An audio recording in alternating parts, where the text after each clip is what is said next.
So welcome to this session, this morning session. We will deal with several projects in the field of air quality, from technology to user involvement. So air quality is something it's of high concern for the EU, considering that we have 300,000 premature deaths caused by particulate matter annually, and the cost is estimated to be 330 billion, the annual economic cost. And several policies are put in action as part of the Zero Pollution Strategy Plan in order to tackle this. In particular now, in the area of air pollution, there is a quite comprehensive clean air policy that it is based on 3 pillars. The first pillar is on ambient and air quality standards. The second is on reducing air pollution emissions. And the third is on emission standards for key sources of pollution. So based on these pillars, the main objective in the EU is to improve air quality in order to protect, of course, human health and environment.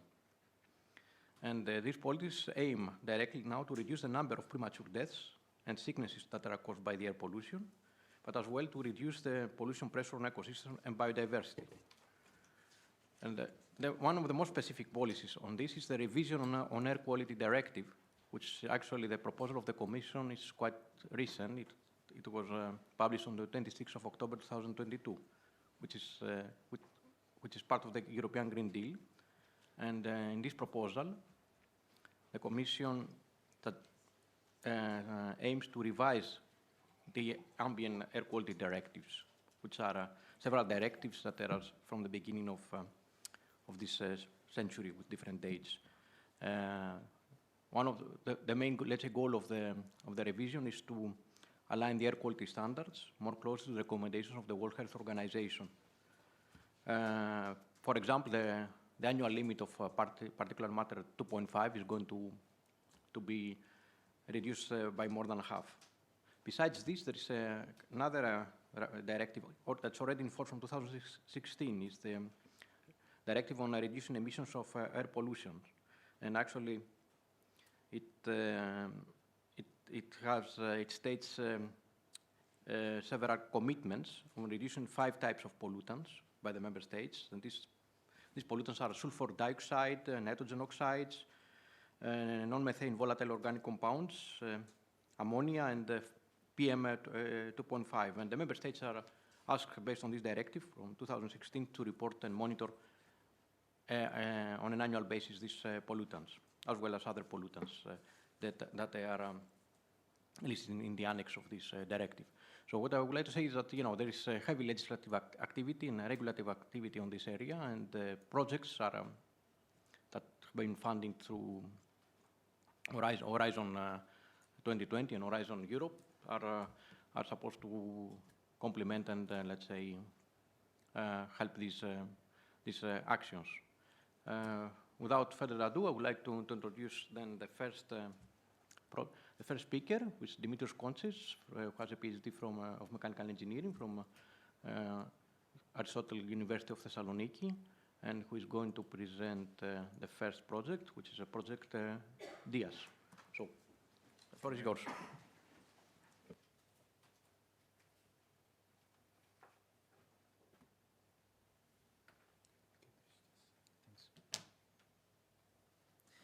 Thank you very much for your kind introduction. I'm here to present DIAS, a Horizon 2020 project for smart, adaptive, remote diagnostic anti-tampering system.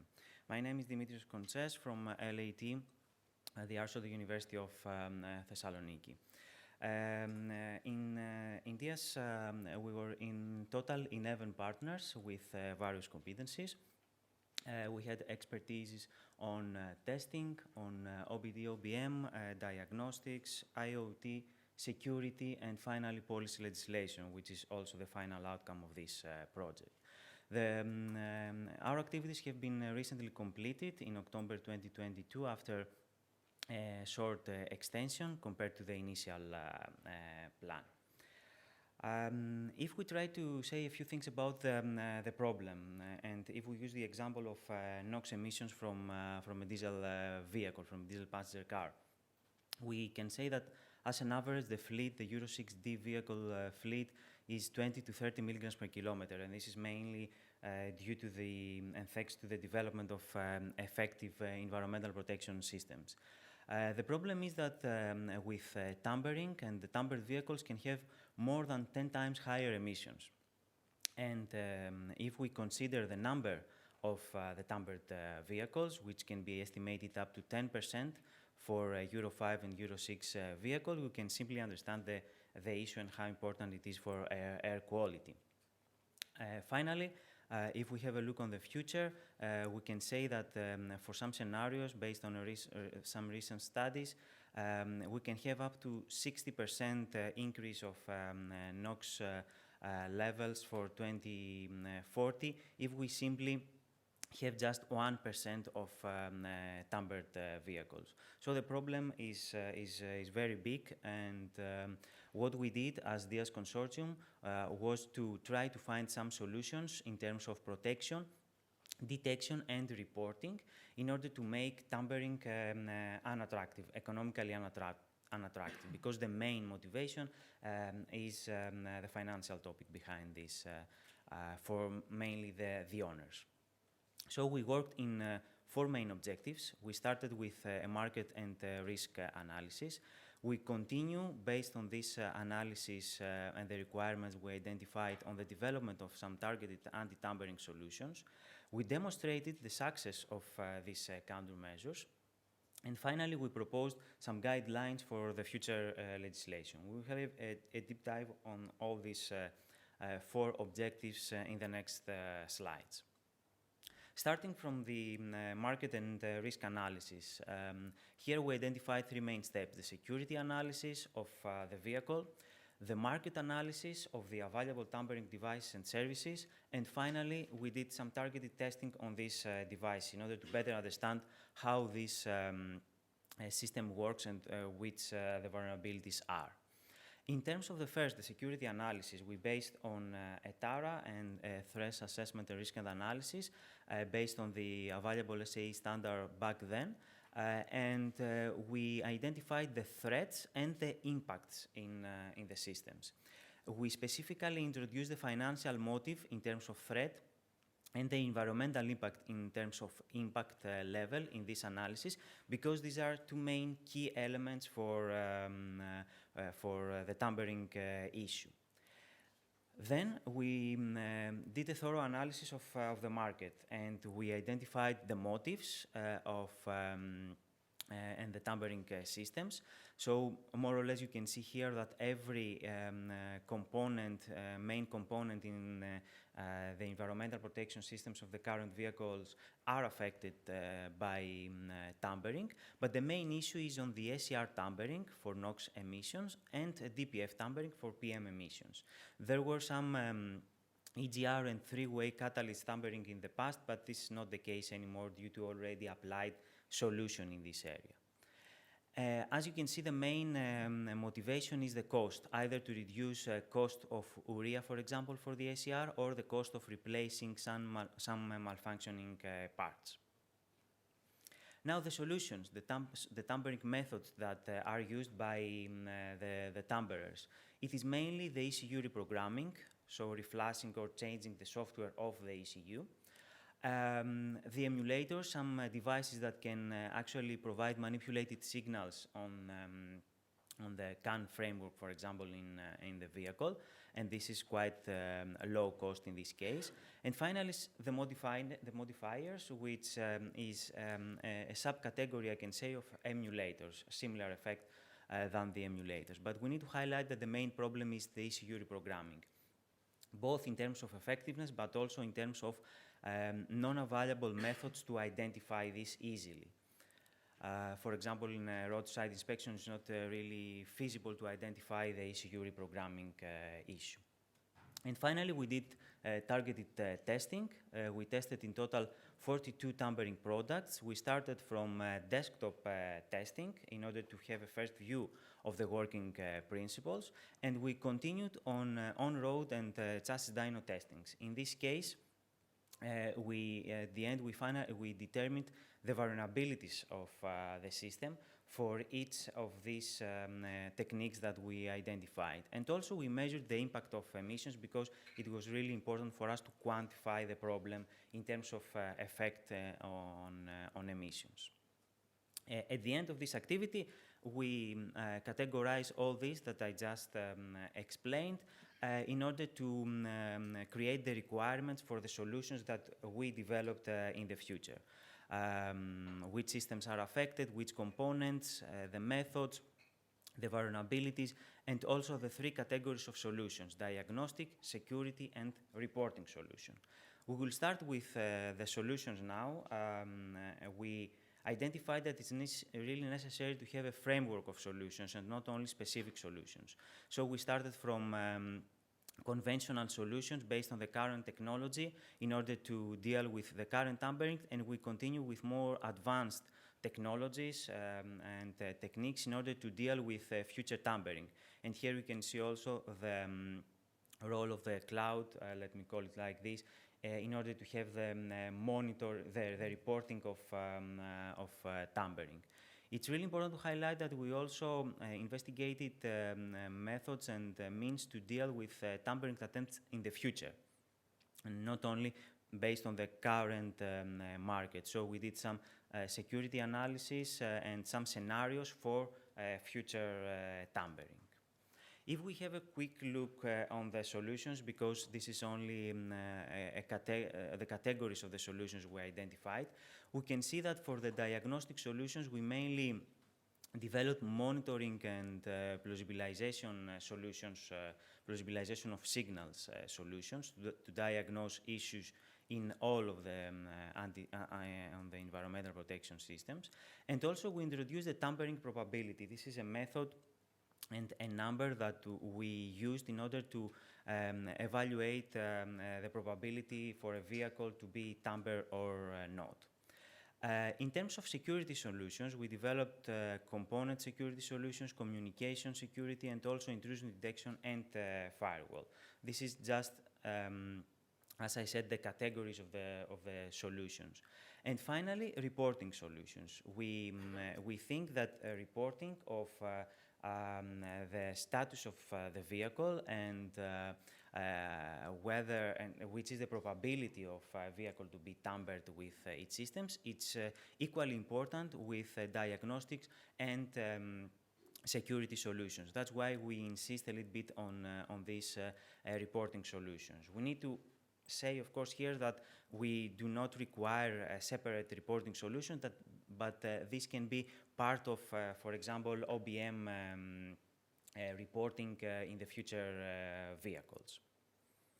And finally, we created an emission compliance certification. It's a report or a certificate, again, about the status of the vehicle in terms of tampering. The third objective was quite important. It was to demonstrate the solutions and the successfulness of these solutions.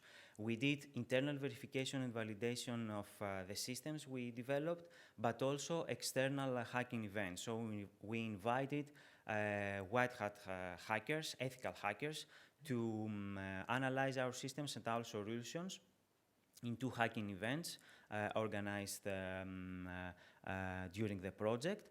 And based on this external evaluation, we received an important feedback which led us to adjustment on solutions that we have already developed and some further considerations. We think it was an important step of our activity, although the challenges were quite big, both in terms of pandemic, but also because it's really hard to have an overall picture in a few days that these events last. And the final objective is about the guidelines. We see again here a framework. We don't think that it's only an issue of the vehicle or the manufacturer to protect their system, but several end users should be involved in this activity. First of all, as we said, the vehicle manufacturers, but also type approval authorities, member states, other authorities such as PTIs, and roadside inspections, the workshops, and in the end, the vehicle owners should be part of this solution, of this framework of solutions. I will stay a little bit on the first, on the vehicle manufacturers in the next slide, just to highlight a little bit the methodology. The target here was to avoid to propose requirements that will be outdated a few years later. So we try to have some future-proof solutions and consideration. That's why we proposed 5 main steps for the vehicle manufacturers to deal with this issue. There is a need for a threat assessment and risk analysis, the so-called TARA, and market analysis, in order to identify for each of their system the vulnerabilities, the issues that might be vulnerable and might be attacked by tamperers. Then they need to develop countermeasures for prevention and detection, and also reporting methods, as I will say later. And this should cover both some fundamental requirements which we identified as commonplace in all systems. For example, the ECU reflashing is a commonplace regardless of the system of each vehicle. So this is a fundamental requirement to protect the ECU reflashing. And also then, based on the TARA, to develop additional countermeasures, which should be adaptable based on the market analysis that they need to do. And finally, to provide, as I said, reporting methods based, for example, on, as I said, OBM infrastructures. And inducement and enforcement of repair, this is equally important, but again, this can be part of the OBM activities, not separately for anti-tampering only. And demonstrate and declare conformity with the legislative requirements. So to summarize,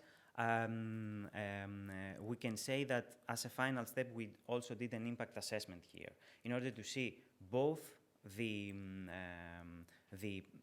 effect of the current tampering status, but also to identify the benefit that we can have from our proposed solutions. Here we did several scenarios because we cannot be sure about the actual adaptability of the countermeasures and how the legislation will go on in the future.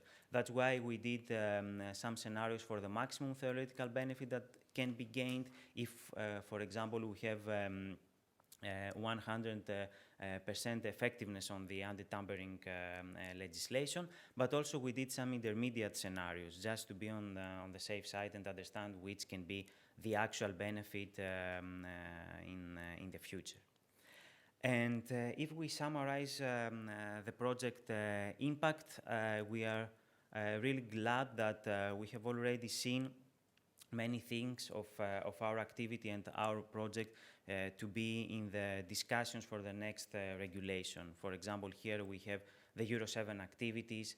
There is already a topic for anti-tampering in the Euro 7 main regulation, and for the implementing rules also anti-tampering is a key topic, and there will be specific anti-tampering rules. And this is the regulatory perspective. We see, of course, economic and commercial by assessing manipulated vehicles and reducing their negative effect. And finally, societal, in order, first of all, for everyone to understand the tampering issue, and based on our quantification and impact assessment, recognize the importance of an effective anti-tampering regulation in the future. We had also cross-collaboration with other projects that will be presented later, and thanks for their contribution on this activity. And this is the final slide of my presentation. Thank you very much for your attention. You can visit our website for more information and the Twitter account for the updates, although the project is over. Thank you very much. Thank you, Dimitris, for your very thorough presentation. I guess we're going to leave the Q&A for the end, unless somebody really wants to ask something very specific now. But I think we'll do a Q&A at the end for all the projects together where there will be enough time to address any of these issues. We'll pass now to the next project, which is called CARES, and I would like to introduce you Ake Shodin. I hope I have not mispronounced your name very much. And the floor is yours.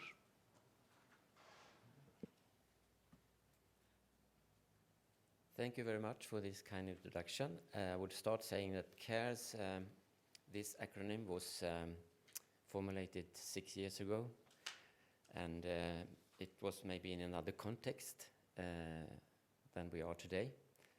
So that was following the Dieselgate much, and so now maybe we don't have to care so much about air pollution, so please understand that. So CARES stands for City Air Remote Emission Sensing. It has been running since June or May 2019. It was meant to be a 3-year project, but due to the pandemic, we were very much impacted by that. It's been extended to 4 years, so now we have 2.5 months exactly left to complete the project. And my name is Åke Sjödin, and I'm coordinating CARES. CARES is one of the Horizon 2020 International Cooperation flagship projects, bringing together worldwide remote emission sensing expertise. So we have in Europe 17 partners from university, research institute, cities, companies, and so on. Also including 3 research partners from China. We are also involving the 2 major commercial remote sensing service providers, that is Opus RSC, which is located in Madrid in Spain, and HEAT in the US. And special focus is on the city air, and we have then been working together with 3 cities, Milano in Italy, Prague in the Czech Republic, and Krakow in Poland, to demonstrate these techniques that we are developing in the project. So the overall objective is to reduce the hurdles for applications of remote emission sensing, RES, to make it a widespread means of both monitoring and enforcement of vehicle emissions. So ultimately this will lead to much better air for all citizens. Then of course we have a number of specific objectives. The first one is to measure the effectiveness of specific policies and measures by means of monitoring of vehicle fleet emissions under real-world driving conditions. The second is to detect vehicles with tampered or malfunctioning emission control systems with high accuracy to enforce emission regulations by prosecuting infringing vehicles. And in this project we developed 2 new RES measurement techniques that also can be used together with the commercial equipments to make this a more broader concept. We are developed standardized data management processes and a framework linking database set, including an EU-wide master remote emission sensing database. And we want to reduce the barriers for deployment of RES across the EU through demonstration of the measurement techniques and the data infrastructure developed in 3 polluted cities in Europe. And finally, reduce barriers for deployment of RES internationally through collaboration, in particular with China, exchanging knowledge and experience at various levels. So, for those who are not familiar with, I will say a few words about remote sensing, remote emission sensing. There are 2 commercial providers of instrument and services, measurement services.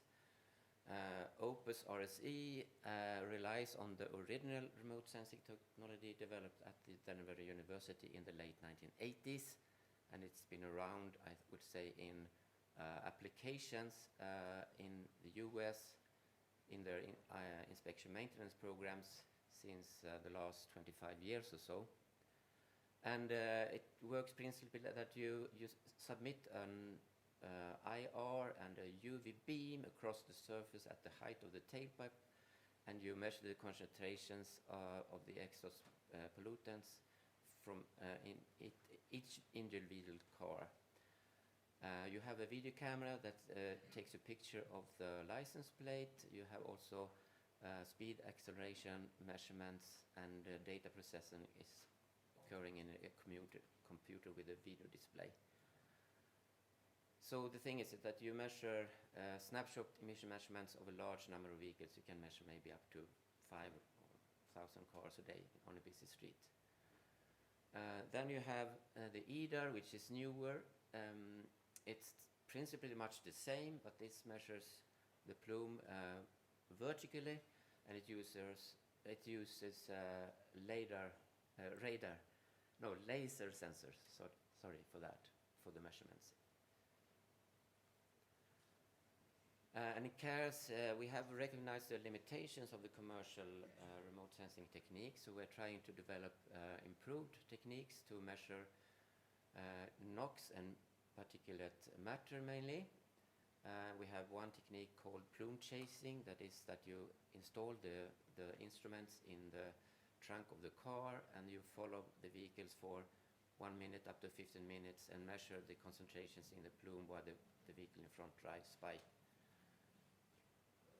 And we have something that we call point sampling, which is quite similar to the commercial techniques, but this use extractive techniques to sample the air by a pump into the instrument, high time resolution, very sensitive instruments, and you can then have in a similar way as for the commercial instruments emission factor for a shorter period of time. I forgot to mention that in all these instruments, you use CO2 as a tracer. That means you can ratio all the pollutants that you measure to CO2, and this means also to the grams of pollutants per kilogram fuel used. So it provides emission factors in that unit directly. So the focus has been on the new pollutants that have never really been measured by remote sensing, particle number and black carbon. Black carbon is black particles, soot particles that are dangerous to your health, but also an agent in climate warming. And the plume chasing instrument is expected to reach technology readiness level 8, and the point sampling instrument TRL 7. Then we also, of course, since we generate so much data that maybe in one campaign maybe 100,000 emission measurements, and with a lot of information from the vehicles like engine displacement, Euro class, speed acceleration measurements. We need to have a good storage of these, and we have used secure Microsoft Azure platform to manage the access. So it's a secure machine and a Cosmos database, which is quite new. And we then have developed different apps, a city app which is meant to be used by stakeholders, users, cities, and they can retrieve more aggregated data, and a science app for those who want to go into more detail to the data. And at date, the database contains 1.8 million remote emission sensing records and will approach about 2 million records by the project end, which is the target. So I will now show you some of the results. This is measurements of black carbon and particle number from diesel passenger cars in Milan by the point sampling RES. And this is the first time, I think, ever you will see an example of measuring black carbon and particle number in this way. You see here the emission factors. Black carbon actually extrapolated to gram per kilometer, so you can see how it relates to the standards. And it's the average emissions by Euro class from Euro 3 until Euro 60 temp. And this is a success story, I would say, of the emission regulations in the EU.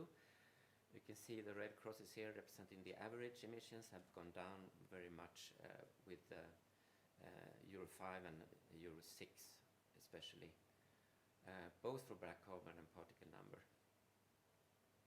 This is an example of another experiment we made in one of the cities outside Prague, Brno, where we used the plume chasing technology to identify suspected high emitters, and they were stopped by the police at the roadside, and there were inspections made to see if they were tampered or if there was some other problem with these vehicles. About 1,000 vehicles were measured by this technology in Prague. And we have some results here. You see the setup here with the chase van, instruments and inlets, and also the presentation tablet, which make this very easy to use for also also for unskilled personnel. We did measurements in the daytime and come up with, for Euro 5, about 40% of the trucks that we measured were having very high emissions. 70% were suspicious and 40% were low. It's a bit better for the Euro 6, of course. 6% high emitters, 30% suspicious, and 66% low emissions. But then we continued to measure in the nighttime, and you see that for Euro 5, all the vehicles we measured were really high. And for Euro 6, the fraction of high emitters increased by a factor of 3. So this means there's a human behavior thing that they think that in the nighttime I can drive with manipulated, because the risk to being pulled over and stopped by the police is so low. We also did, of course, inspections at roadsides of a number of vehicles, and you can see among the high emitters, 40% of the Euro 5 were really manipulated, and 40%, another 40% had some defects, errors not related to manipulation. For Euro 6 also, 20% were manipulated and 40% had errors. Also software errors on the Euro 6 that were discovered. And also we could see the impact of cold RCRs on these experiments. Yes, I would like to start to end my presentation, but I want to show one thing that we have developed. It's an open access software called uCARe. It provides an accessible, flexible approach for the analysis of vehicle remote emissions sensing measurements data. End users can upload remote emission sensing data to automatically generate the summary analysis report.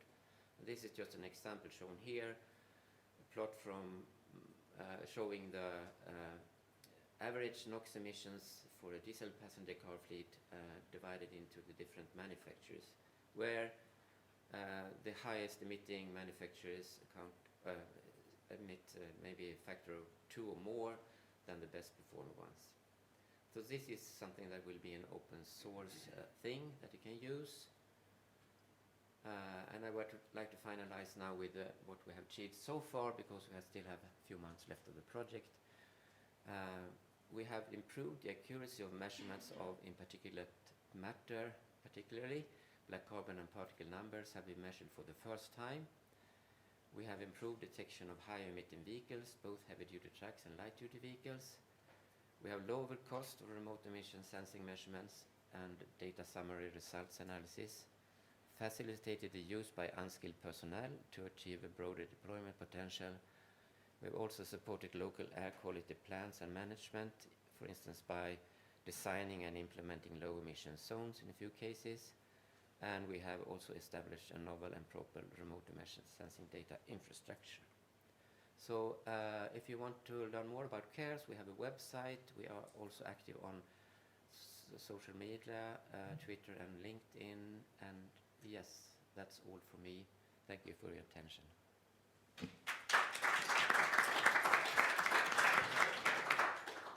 Thank you very much for presenting very interesting results, and actually very timely, in line with legislative packages that are ongoing. And I'm sure the audience will have some questions. I have actually, but I will keep them for the end. We can pass now to the next project, which is project MODALES. And I would like to present Andrew Winder, who is a senior project manager at Arertico, and who is responsible for clean, eco, and urban mobility projects. Andrew, the floor is yours.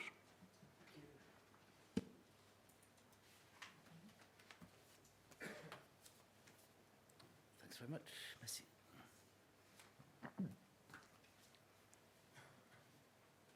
Okay, good morning. Similar to CARES, MODALES is in its remaining months. We finish at the end of May. We have some similarities with CARES and uCARE. And DS. We've presented on quite a few platforms together, like this conference over the years. We are maybe a little bit more not going deeply into one of these points that the other projects are going into, but more a bit broad brush, looking at different aspects of the existing and especially the older vehicle fleet, how we can make older vehicles especially cleaner, and what lessons can be learned and taken for newer vehicles as well, in some cases even electric vehicles, even though that's not really part of the project. So the key objectives were to understand the nature of driving behaviour. So this is part of state of the art, but it's also a lot of testing that we did over the period of the project, PEMS testing, emission monitoring, brakes and tyre testing in different sites to look how driver behaviour affects emissions and the level of variability and the level of confidence. Correlating this variability with powertrain, brake and tyre emissions. So a lot of this is mathematical and theoretical work. And then proposing a real-time driver assistance smartphone app. So I know lots of apps already exist, and even in vehicle systems. We've worked in the past on eco-driving projects. What is different here is it's a simple app, but it's also taking into account brake and tyre emissions, and I think most existing things on the market are looking really at only the powertrain part. Then there's maybe a softer area, the training and awareness part of it. So it's a user awareness and behaviour change. That's part of the project. And then there's also a dive into some technical issues, onboard diagnostics, technical inspections, and also looking at a small way in tampering, not to the extent that DS has done, because that was the whole point of that project. This is one task in one work package, but we did build a bit on work that DS has already done. And then another small standalone part was diesel retrofits, which are fairly common for heavy vehicles, especially buses, for example. What is the impact of these, and what other use cases are available? What is the interest or value on cars or vans, for example? There's the project data. There's the partners. We are 16 partners funded by EC, of course, Cinia. Pleased our project officer is here. And also, we are leading it at Ertico, and we have 2 associate partners also in China, as that was part of the call. It was an international cooperation project. So we have a small test area in the city of Nanjing, as well as across Europe. These are the 4 innovation areas that we call it. So I'm not going to present the project by traditional way, by work package, but by these 4 areas which are going across different work packages sometimes. The biggest one is the first one on the left. You see driver. So it's the behaviour change, but also the training and app and so on, but also the awareness part and the variability of emissions according to driving style. And then the 3 which are a little bit smaller in the project and specific tasks are on the retrofits, the OBD and the inspections.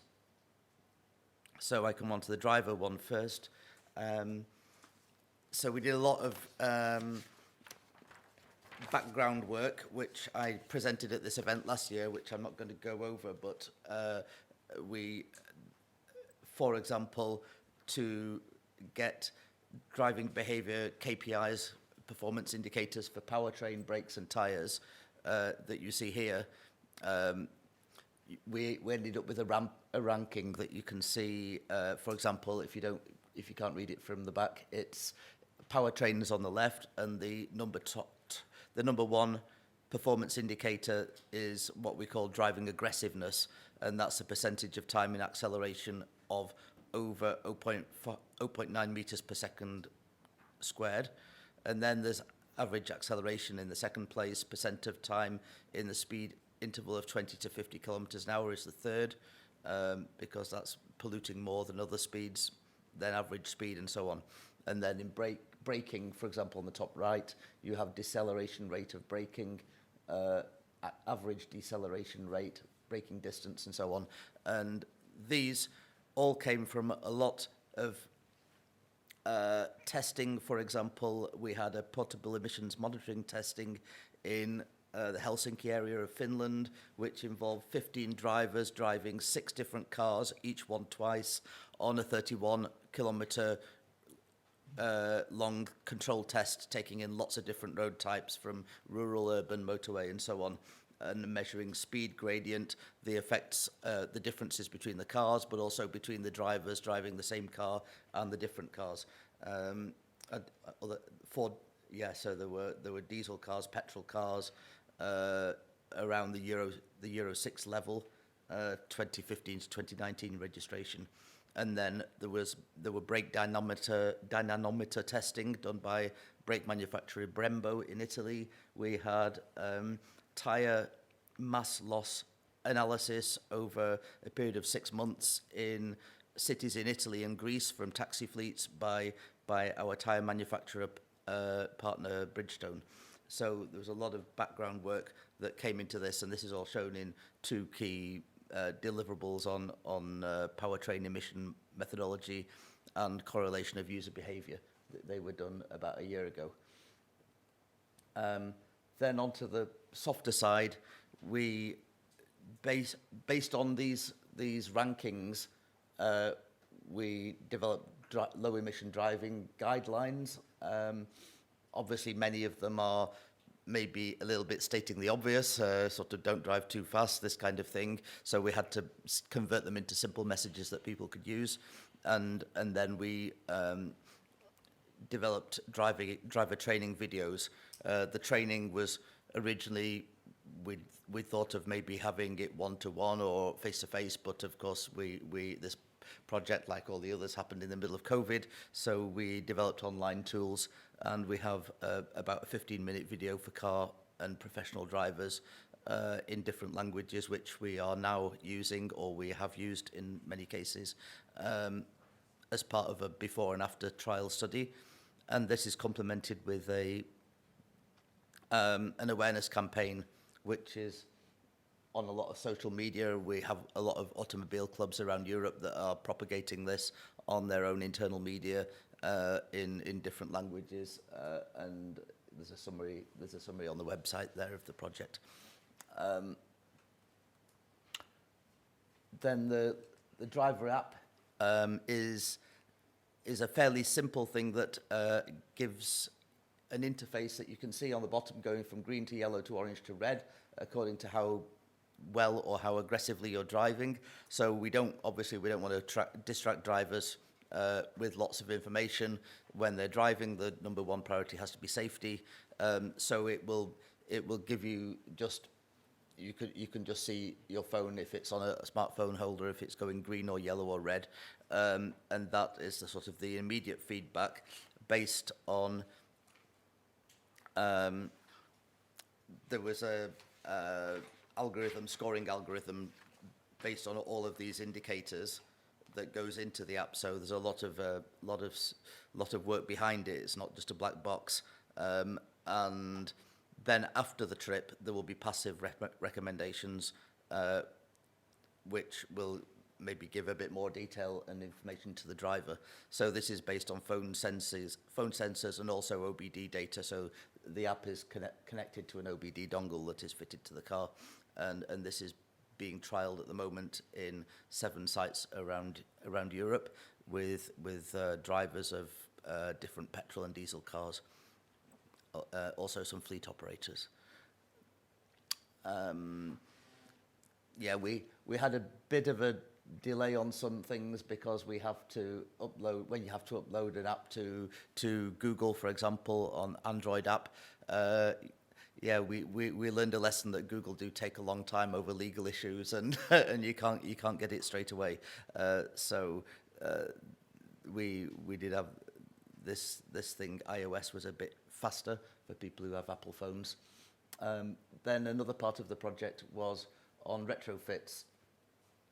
We have a partner in Finland called Provencia, and they are one of their main markets is retrofitting diesel buses. So in cities like London, which has a low emission zone, a lot of the buses are using their equipment. On trucks as well, to some extent as well.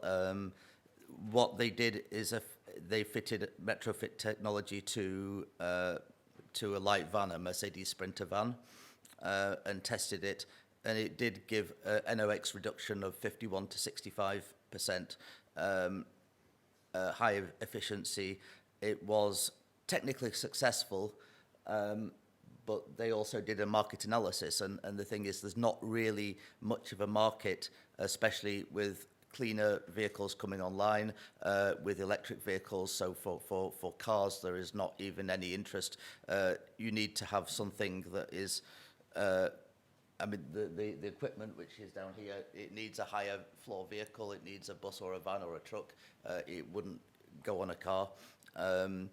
So it's still, the main market is heavy vehicles, and of course that is going out with more electrification. So it is what we call an interim solution. Worked very well technically. Maybe maybe the opportunity is less in Europe if we're renewing fleets, but maybe in countries which still have older fleets that are going to go on for many years to come. This is also an opportunity for retrofits. We did work on onboard diagnostics. Here, a market study was done, testing lots of brands and models of OBD dongles, competitive matrix initial testing on 23 cars, and also looking at the effects on OBD ability to detect poor maintenance. We expected that cars that were not so well serviced, or maybe just before their annual service level as opposed to after it, would emit a lot more pollution. And that actually wasn't the case so much. I mean, the negligence regarding service and maintenance has to be quite severe in order to really increase pollution. So that was an interesting finding. Also on tampering, the OBD systems, the current systems, is not really robust enough to circumvent the ability to detect tampering. We developed, on the bottom here, you've got a little screenshot of what we did, which was a anti-tampering dashboard, and this is part of our on-road trials where the vehicles will have an OBD dongle and using the app, and the OBD dongle is sending information via Bluetooth and GPS, OBD data, Wi-Fi traces, and it says, you can see there's some little red, green ticks and red X's, which shows what data is available and not available. And this is maybe a trial way of detecting what kind of tampering is going on, and what kind of data systems in the cars are sending. The long term, of course, somebody who is tampering the vehicle, they're not going to volunteer to have one of these. So we think the answer is really for fleet managers to have this kind of dashboard, or even in the longer term, it could be that national or European authorities may require this kind of data in the future. Then there was a part on inspections. So this is really going a little bit more down the road of the DIAS project. There were, for example, we looked at the profile of customers of tampering features, tampering equipment, and there are those who face engine after treatment system failures, increased downtime. Sometimes they just want to buy a rescue kit or a flash that will increase, that will enable them to get a job done. So, for example, somebody who is running a business, instead of waiting for spare parts, they will use a tampering system, maybe just temporarily to finish the thing they have to finish, and then they put it back to normal. So it's not all. There are different profiles, and sometimes it's finance based and maybe sometimes short term. And we also had a legal part. There's a deliverable on legal recommendations, which is quite long. It looked at most countries in Europe. So the main features were to recommend some more alignment of legislation in tampering activities, and increased harmonisation of sanctions across EU member states, because we found there was really a massive difference in sanctions from something very, very small fine in some countries, and then a massive fine or even prison or confiscation of vehicle and this kind of thing in other countries. So there was very little harmonisation there. On the longer term impact, we think all of this, the reporting platform that I mentioned, if this was made compulsory by government or even within a fleet operator, this could reduce 20% of pollution emissions. Retrofit vehicles, we reached the target. We said 60%, and it was 51 to 65%. But this, as I said, was more of a transitional solution while fleet replacement goes on. And then on the human side, the human behaviour, we are still testing this. We're in phase 2 of the on-road trials. So they did a baseline, they watched the training video, and now they have a new version of the app that is not just collecting data but giving them feedback. And this is undergoing trials at the moment until the end of this month.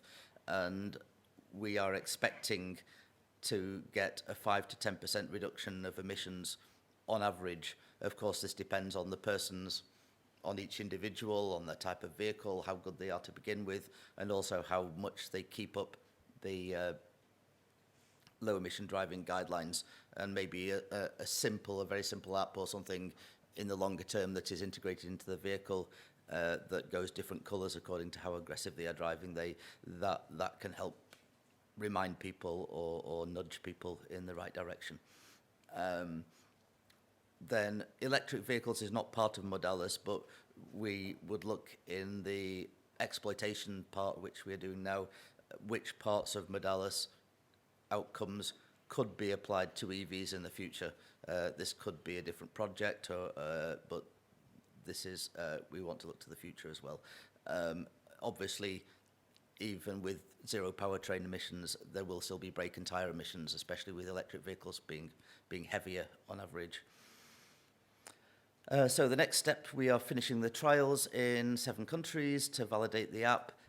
We also have limited trials in China.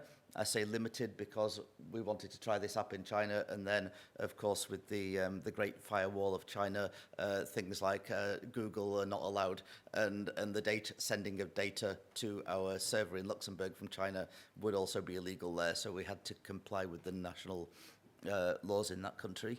But then we are using the training videos there in Chinese and testing user acceptance. So a lot of data has been taken from China as well.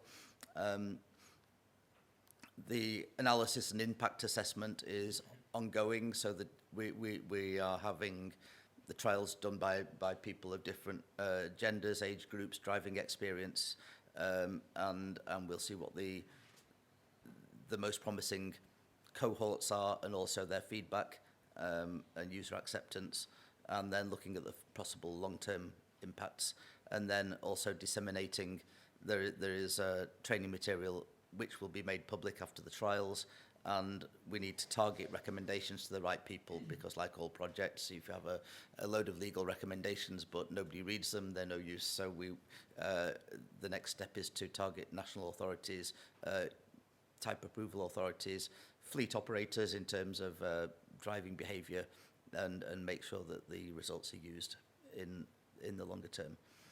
So that's the end of my presentation. You can see the project website here, and we're on LinkedIn and everything else. So yeah, if you have any questions, or maybe I think that will be at the end of all the presentations. Thank you very much.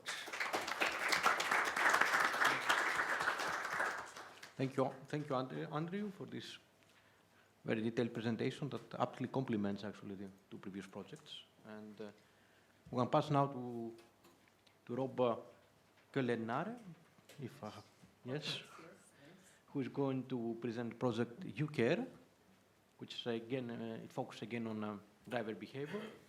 And the floor is yours, Rob. Okay, thank you very much. Good morning to you all. I will give a short introduction to the uCARE project. uCARE, you can always reduce emissions. I'm last-minute replacement of my colleague Norbert Lichtring, who should be here, but due to some issues, medical issues in his family, he couldn't make it. So I will try to live up to the expectations here. The uCARE project. I will start with the ambitions before I go into showing all the partners into the project. I think we have quite similar objective to or goal to the MODALES project.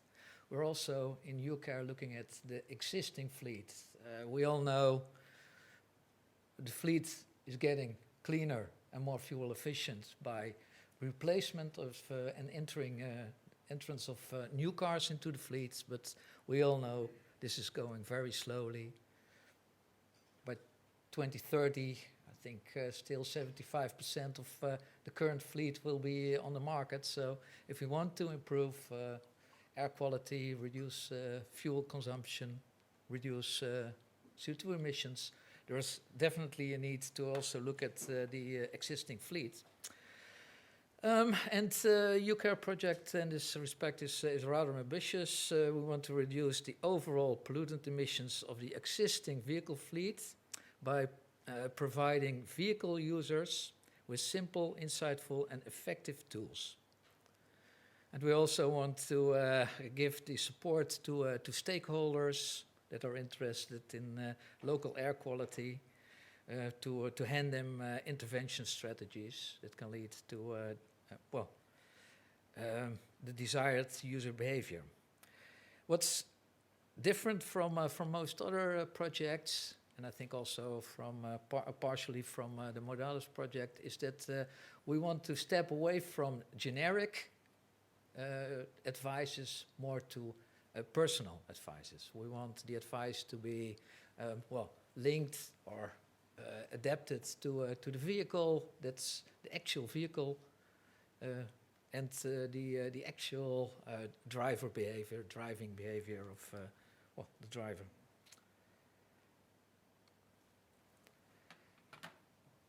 "14 partners in the project. I think most of them you've already seen in the earlier presentations. Of course, we also had a group from China, a university from China. We were facing the same problems, of course, in this COVID period. I think one of the new ones we had in this project was the University of Prague. I think the other ones you will recognize. In order to come to this personal or individual advice, there is a real challenge to get the information right, and that was a main part of the project. It was also working package number 1. That was collect and consolidate all the existing data. We had to make it, accessible. We had to make it usable for this project. In the second part, work package 2, we were building some tools that could be used to provide the users, both on the individual driver side and on the stakeholder side, with the necessary information. In work package 3, we were aiming to run some pilots. Of course, this was also slightly hampered by the COVID period. In this work package, we built some course material. We built a feedback app. We introduced some social media appliances that could be used. In work package 4, we did the evaluation of the tools and the pilots that have been run. I think that's the major part of the overall project. Then I will go to some of the results. Some of the highlights. In order to get the right information on an individual vehicle basis, we built augmented emission maps. Emission maps we could base the reduction measures on. We managed to build over 100 augmented emission maps, giving the precise emission in different engine operation modes of the vehicle for specific engine types. This information, those augmented emission maps, are already used in different other Horizon projects and in the Life Mile 21 project.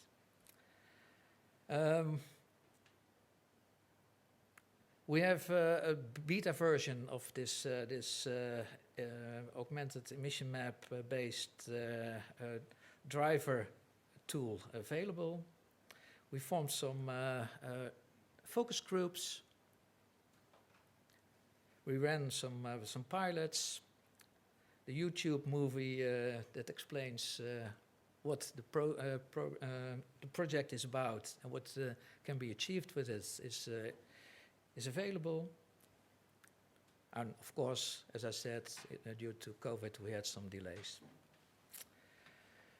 Something I'd like to show you. One of the main tools was a tool to give feedback to the drivers. For this, we built a GUI, a user interface. On different levels, we made a level where it just gave a rating on, how are you driving? Are you driving environmentally friendly? Are you driving with low, in particular low NOx emissions and low CO2 emissions? There is also a level where it gives options to improve. How can you improve your driving style or your vehicle behavior, like the number of trips you're driving, the number of short trips you're driving. And there's also a detailed analysis and feedback level.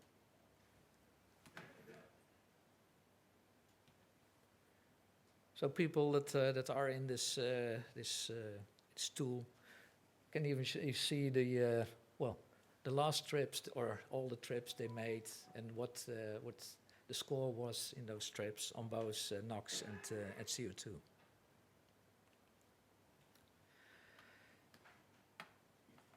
To give advice to the drivers, we build an overview of what measures can be taken. As part of the pilots, we also looked at what the drivers actually did with the advices or could do with the advices. Well, there was still quite a large discrepancy between those two levels. This is an overview of the measures that were indicated. The measures and the advice given is, as I said, tailored to the car and to the driver. And what the people actually do is on the x-axis, and you can see in the numbers the correlation between what they can do and what they actually do.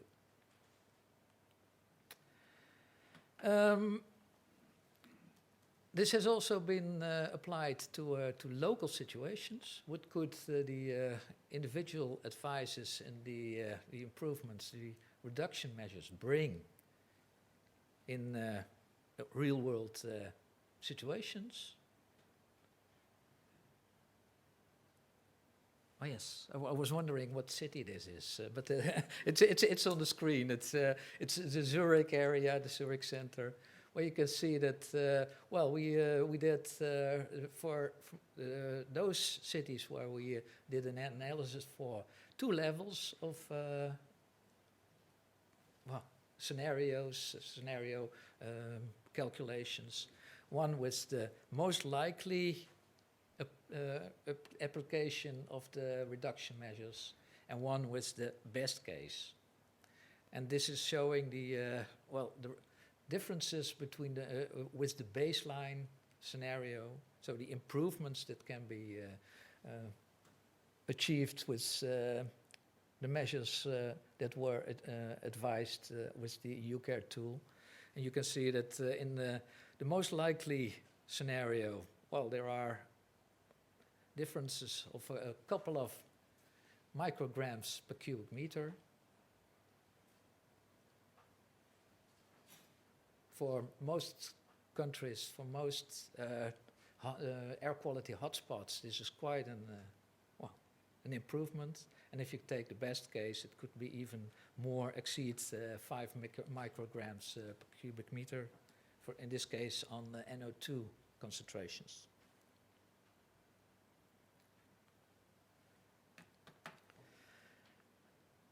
The impact of the project, results of uCARE, as I said, have already been applied in or used in different other projects. For instance, there have been two studies and 2 initiatives in the Flemish region, one on emission fraud and one on improved emission factors, real-world emission factors. The results have been applied in the Mile 21 project and the European Life project. In the CARES project, results have been used. And of course, the partners in the project all use the results from this project in their own projects. Of course, there is a room to improve the impact and the usage of the results of uCARE. I think it can be used more intensively as input to emission tool builders. Maybe we can even work together with others on this. The awareness of drivers and stakeholders can be improved. In the project, we found, as I already said, that the advices are not taken over by the drivers to the full extent. I think there is still room to raise their awareness.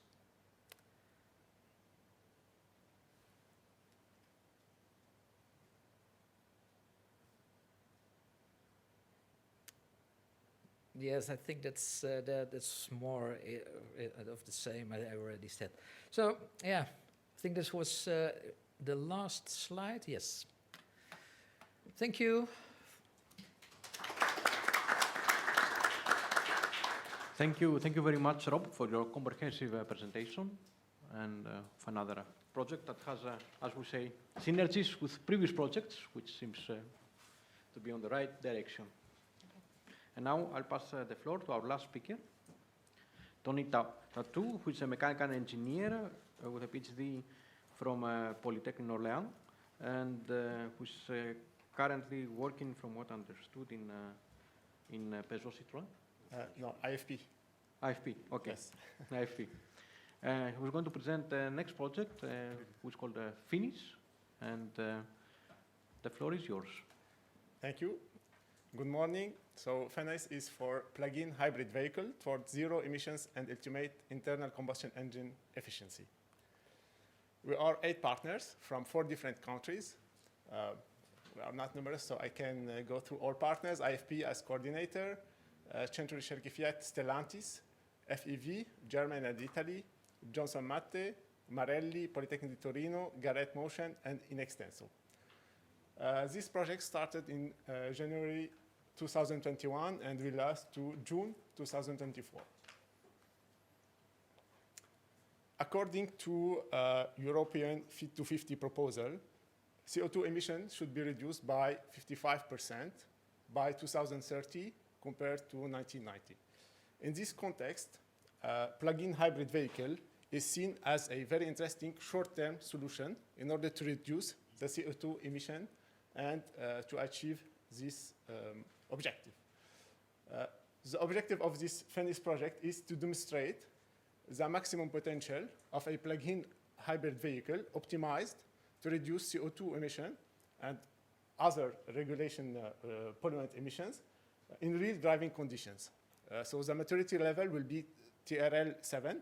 We will have a vehicle demonstrator. In this vehicle, we'll integrate all these different identified technologies. To achieve this ambitious goal, we will work on the powertrain, which is main contributor, let's say. We'll introduce the dual dilution combustion engine. Dual dilution, I mean air dilution and EGR dilution. This will allow the highest thermodynamic efficiency in gasoline engines. In parallel, we should also implement and adapt the exhaust aftertreatment system to comply with the future Euro 7 regulation and also to be adapted to this lean air combustion, let's say, system, which is the dual dilution combustion.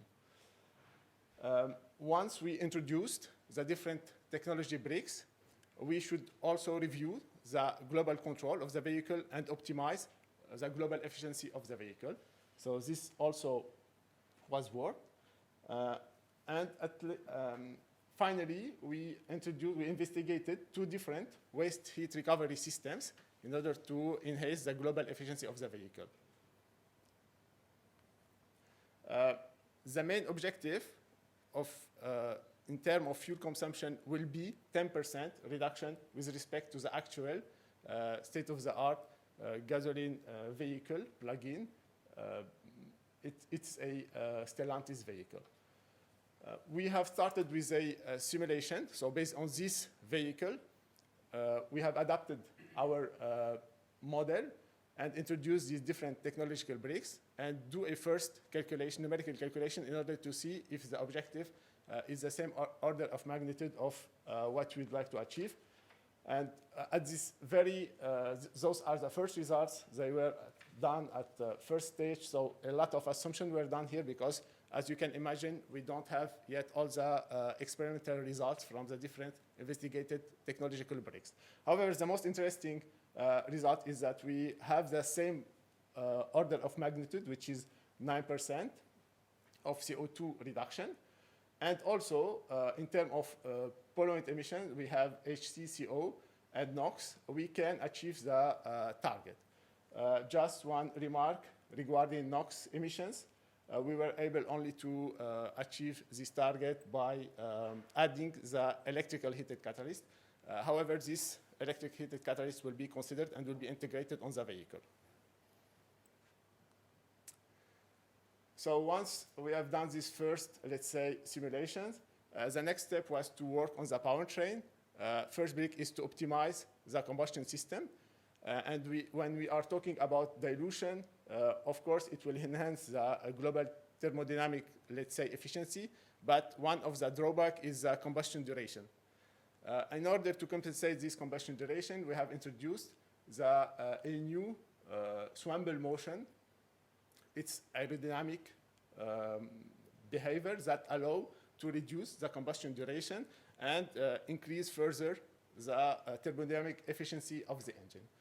Those are the results that were obtained when compared the initial combustion system, which is a state-of-the-art of actual gasoline engine, compared to the PHOENICE prototype. We have worked on the intake duct, on the cylinder head, and a new piston shape, and we are able to achieve around 50% of improvement in terms of turbulent kinetic energy. Once we have defined this optimized geometry, the next step was to build a new cylinder head. So this was the first technological bricks. The other bricks were also introduced, and we were able to manufacture 4 prototype engines. So today we have 4 prototype engines based on this baseline Stellantis engine. So as mentioned, we have manufactured, 4 prototype cylinder heads that replace the original one. You can, I will not choose the laser. So the piston, and also we have a prototype conrod, because when we increase the compression ratio, we increase the efficiency, but also we increase the in-cylinder pressures. And this is the same for dilution. When we introduce additional dilution, we increase the peak cylinder pressure. And since our objective is to have this engine in the vehicle, so it's very important to review the conrod design in order to accept this higher, let's say, in-cylinder pressure. Also, the new injection pressure in order to be compliant with the particle number, for example, and particle emission levels. We have a new long route EGR, because the baseline engine do not have EGR. So this is the second dilution. The first one is the air dilution. And the last important break is a design specifically for this hybrid application, e-turbo by Garrett. The advantage of this e-turbo, in addition to the transient behavior for plug-in hybrid, is that we can recover the waste heat, the waste from the exhaust heat when it's not needed by the turbine, and the other, by the compressor, I'm sorry. And the other advantage is that we can also use it as a secondary air pump, because on the exhaust after treatment side, we have the electrical heated catalyst that we'll see it later. But for cold start, the engine is not yet running, so we need an airflow, and this e-turbo can provide this secondary air pass in order to heat up the after-treatment system in order to be compliant with the Euro 7 limits.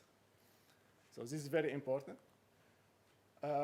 As you can see, on the left side, you have the original after-treatment layout, which is a classical gasoline, lambda 1, what we call after-treatment layout, 3-way catalyst and GPF. On the right side, our proposed finished layout. We have the electrical heated catalyst, then the 3-way catalyst, a new GPF, coated GPF. This new GPF introduced by Johnson Matthey is characterized with respect to Euro 6 one by a higher filtration efficiency for the same pressure drops. So this allows a higher efficiency for particulate filtration, but without any impact on the efficiency. And then the second part is for air dilution, so lean part. We start first component is a NOx oxidation. This is needed in order to maximize NO2 to NOx ratio, because we understood that this ratio is very important for the NOx reduction in the SR part. So first NO and NOx, and then SCR, and finally we have the ammonia strip catalyst in order to minimize the ammonia that we'll obtain at that tailpipe.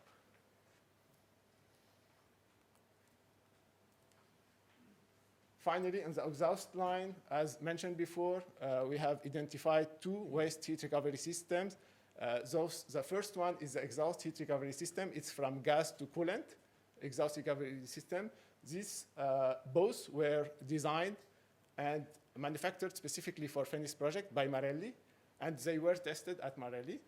The interesting results of these tests are 80% of efficiency for the exhaust, for the first components that you are seeing on the left side, and 166 watt of recovered energy that we can achieve on RDE cycle, for example, with the THG. Today, we have both bricks, but we are considering which one to implement on the vehicle, because as you understand, it can be a trade-off between the cost and what we can recover in efficiency. Those are the experimental on-bench, let's say, efficiency, but once introduced on the exhaust line, it depends on their position, on the temperature that they will be able to deal with.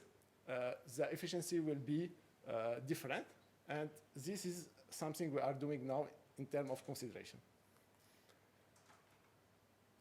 Once all these technological bricks were identified and chosen and developed in Work Package 2 and 3, the Work Package 2 is for powertrain and Work Package 3 is for exhaust after-treatment system, we have introduced implemented the control, hardware and software.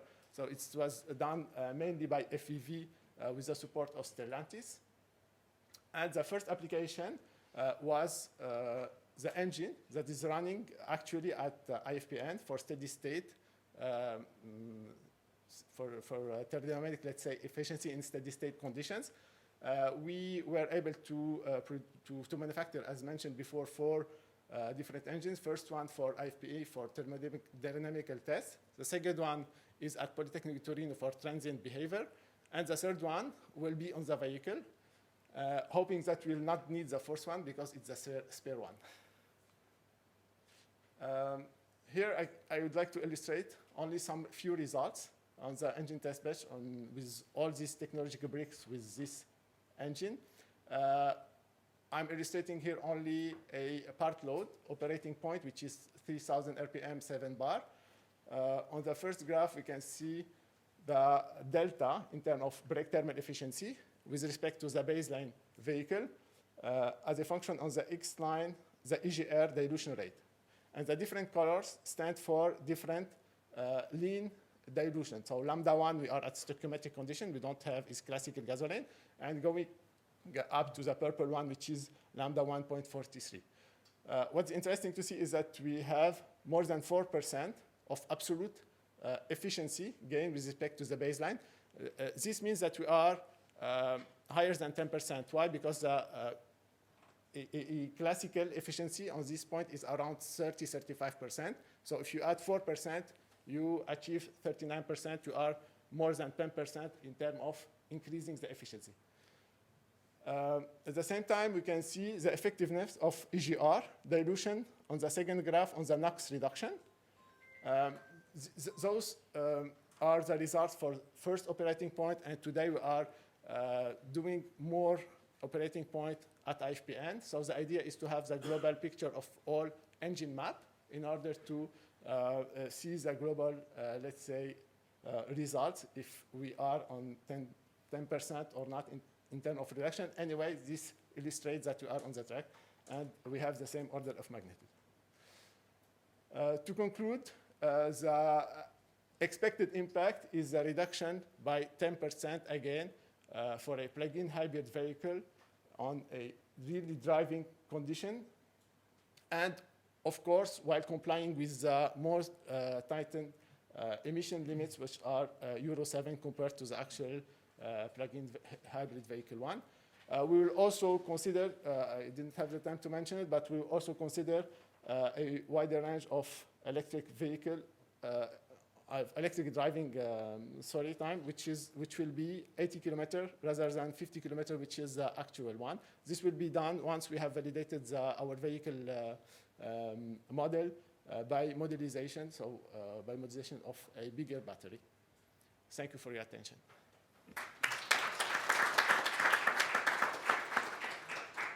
Thank you very much for presenting a project of considerable technical complexity. And now we can pass to the Q&A, and I would like to introduce Gaetano De Paola from IFPEN, who's going to moderate the session. Thank you. Okay, so good morning. Thank you very much to all the speakers who made a very great job bringing us through 5 presentations on the air quality issue. So as you all know, the fleet is more and more electrified. So we tend to have a nice air quality in the next years, but anyway, in the transition, we will still have a fleet composed by a certain number of thermal engines propelled vehicles, and so these topics are very important for the future of our cities and our extra-urban areas. We had a very different, a very large spread of presentations, some very romantic, let me say, on the internal combustion engine technologies themselves, which will reduce, I hope, the CO2 and the emission impact of the driving, and others on the involvement of users and drivers to reduce the impact of the driving on the air quality. We had one on the sensors to monitor and qualify the vehicles, and finally also one on the anti-tampering solutions. So we now have 1 hour for more or less for the questions and the answers, I hope. Please raise your hands, introduce yourselves, and then I will leave the word to one of the presenters, or more of one of the presenters, for the answers. Yeah, thank you very much. We have two. Yeah.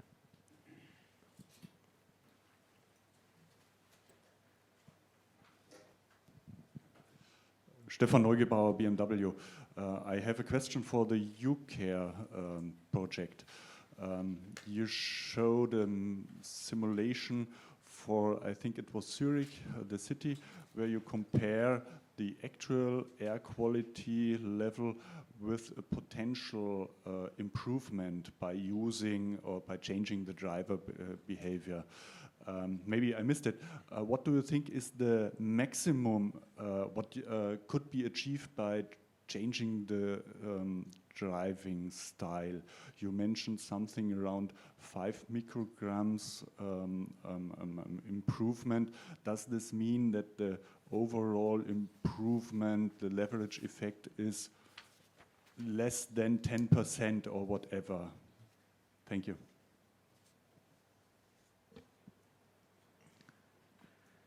Yeah, thank you for the question. I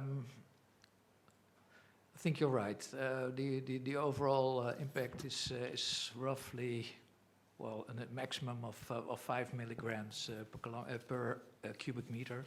So on average, in air quality hotspots, where levels are between 50 and 100 micrograms, this is something like 10% max. But we all know that the last microgram is the most difficult to reduce. So this is quite an impact on those situations, driving situations. Yeah.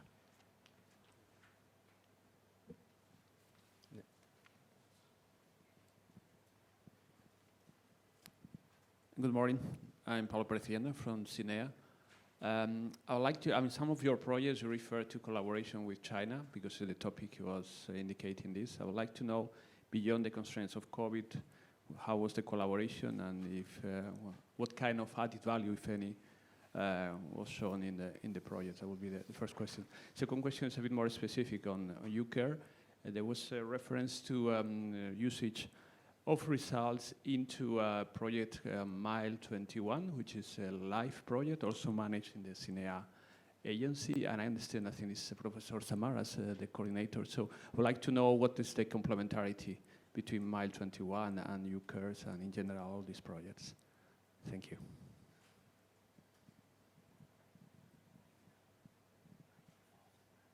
Yeah, I think we have two projects who are collaborating with China, so I don't know if you both would like to bring your share your experience. Yeah, to switch on the mic. Hello. Yes. Okay, Modales cooperation with China, let's say it started bad, but then it was okay. Contractually, we had some issues because the Chinese partners were not funded, and they were expected to be funded by the EU, by the Chinese government when the EU, the Commission awarded this project, and then they weren't, and they did not publish the call in China, so we had to have a contract amendment, and we made some small changes in the Chinese partnership, and then now they are basically self-funded. It's a university and an SME. There was a lot of, so that was one problem that was contractually, that took about a year to solve really. Now they were working very well. They've collected a lot of data, especially from fleet operators. They have, the training and app is being tested by 20 heavy-duty vehicle drivers. They're using it on different kinds of vehicles, coaches, garbage trucks, bin lorries, sweeper trucks, things like this, as well as cars. And there's a lot also data on things like tampering and so on. Well, not tampering, sort of inspection regimes and so on in China. So this is valuable and interesting. So yeah, one problem was contractual side. The other problem is, of course, data and access in China to things like Google, you can't download the same apps, and you can't transmit data between China and Europe, especially personal data. It's not allowed under Chinese law, so we had to circumvent that a little bit. And yeah, if you've got a lower emission driving gap, basically they would have to reconstruct that in China on a different platform, and we didn't have the resources for that. So any lessons learned for future cooperation with that country is one is contractual and the other is data, really.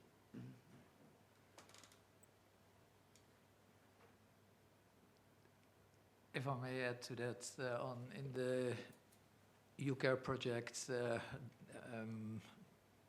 cooperation with China didn't work out as planned. Well, we had a lot of problems, both on data collection.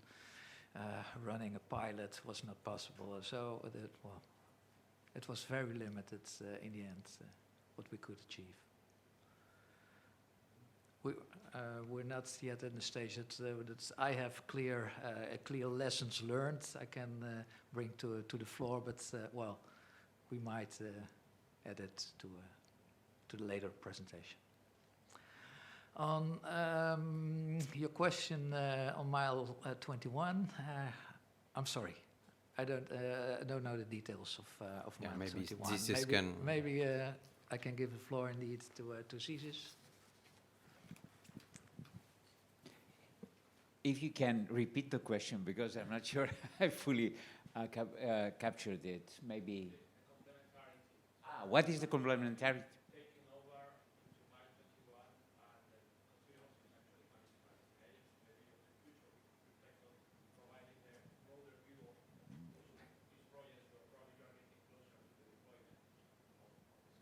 All right, thank you. Can you just repeat the question, because the people who are on streaming, they cannot. Yes, you're right. The question was, if I'm not mistaken, focusing on the complementarity between mile 21 and uCARE. In particular, if I understand correctly, as regards the guidance to the driver. Right. Mile 21 was much more focused on implementing things. That's why we had a large number of users, as live, of course. And it had two aspects. One was about selecting supporting the selection of the proper vehicle, and the second was to provide an online tool similar to what uCARE does for fuel consumption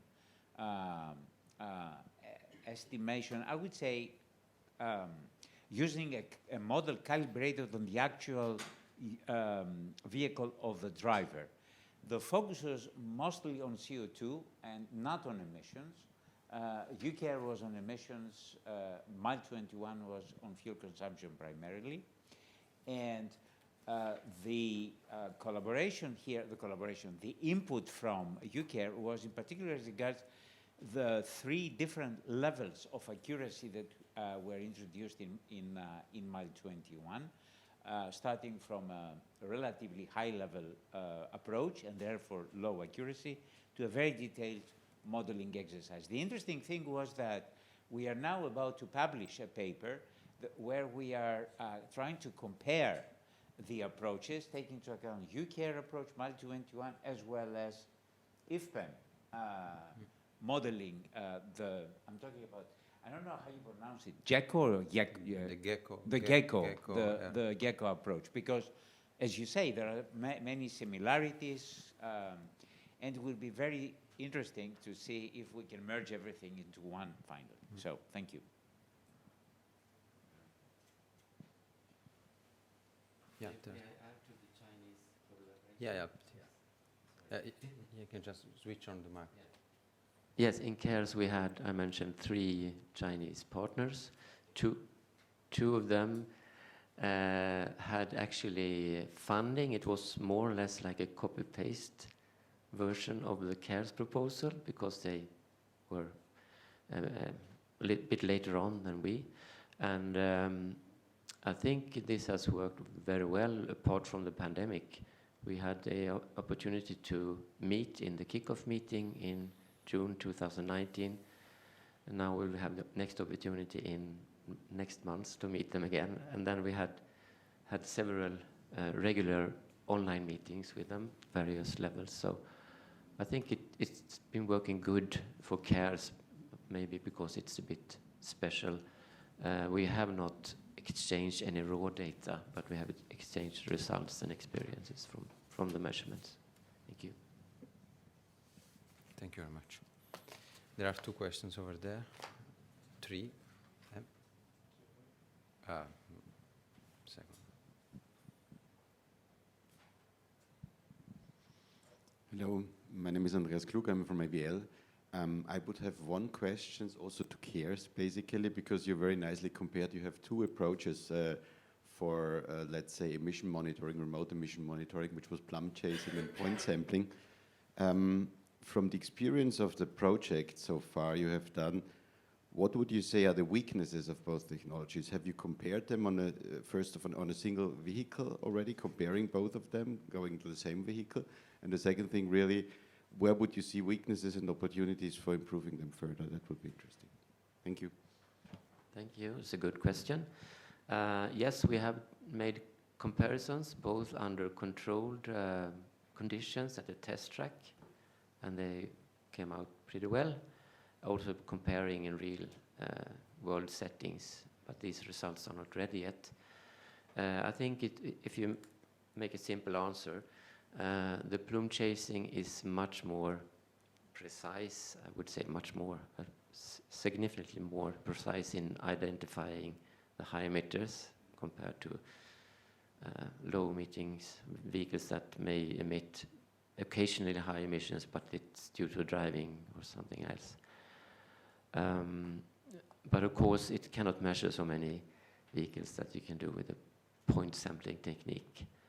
And I think it's especially interesting for the point sampling technique addressing PN and black carbon, particulate matter, because this is a part of the inspection maintenance programs now evolving in Europe. So it may have a good, exploitation future, I would say. Both technologies, I think, will have that. Okay, thank you very much. I think we have a question on the same row there. João Miranda from CINE, also the Commission. So my question is for PHOENICE. So yesterday it was voted at the European Parliament that after 2035 the ICEs for personal use would not be possible anymore. So your project is finishing in 2024. So you have 11 years and you are reaching TRL7. So my question is 2 parts. So what is the expected time to market of the technologies that you propose? And the second one, how much more, because you add two new technologies, so the heated catalyst and the electric turbo. How much more would it cost than a regular plug-in electric vehicle? Thank you.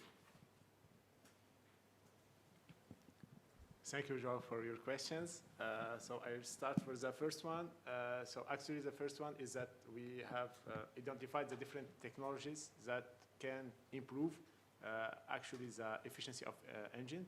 And this technology can be implemented if the automaker, of course, it depends on the strategy of the automaker, would like, because they have a high maturity level, as one of the objectives is to run a prototype engine, with all these technologies. So that means that we have used all the, let's say, the automaker rules in order to, for example, for the piston design, for the conrod design. So all these parts can be produced in higher series and can be implemented as soon as possible, and as the automaker would like, as soon as the automaker would like to do it. This was one of the objectives, and keeping in mind that this engine will be put in the vehicle, and vehicle should run. So we have, let's say, a very strict rules, a very, let's say, restricted, very high number of constraints to introduce them in the vehicle. So this is a question for the first part of the question. And regarding the second question, in our project, from the simulation and from experiments that were done by IFPEN and by other partners, we have seen that it's mandatory in order to respect the future Euro 7 limits. So before, let's say, first draft of Euro 7, we were based on the second hypothesis of CLOVE consortium, which is the most restricted one. We have seen that without electric heated catalyst, we are not able to respect the emission limits of the vehicle. So it was kind of mandatory in order to respect Euro 7 or the objectives that we would like to achieve. So this is regarding the electric heat catalyst. So the question is beyond, let's say, the cost, it's to be compliant with Euro 7. Regarding e-turbo, it's very interesting, specifically if we would like to push further the efficiency of actual plug-in vehicle. Why? Because we are working on a, let's say, engine map, which is a little bit smaller than the original one, but with higher efficiency. And thus the e-turbo can compensate the transient behavior, for example, and thus for the end user, it can be, let's say, the same behavior as a classical one, but with higher efficiency. So this is the more interest. And of course, today, it's cost much more than the classical turbo, but we are, the objective of supplier and, for example, Garrett, which is the partner of our project, is to put it in the introduction of serial production. I think that for some, let's say, sport automotive manufacturing, it will be in serial production. So it's starting to be in serial production, so the cost will decrease. Thank you. Yeah, there is Maurizio.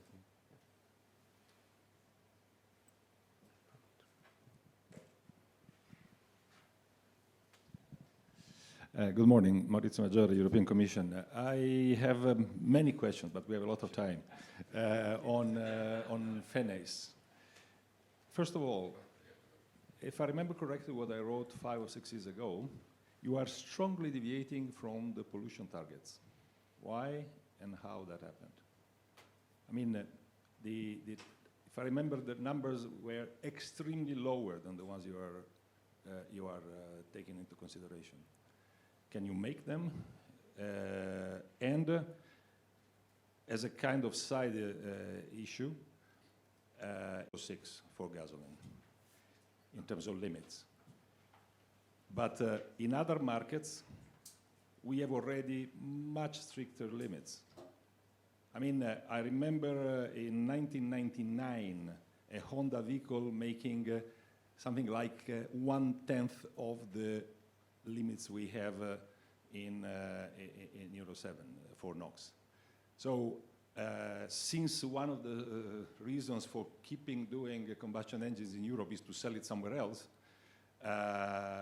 if the limits are not restricted somewhere else, you basically have to redesign the whole thing if you want to meet those limits. So how does that match?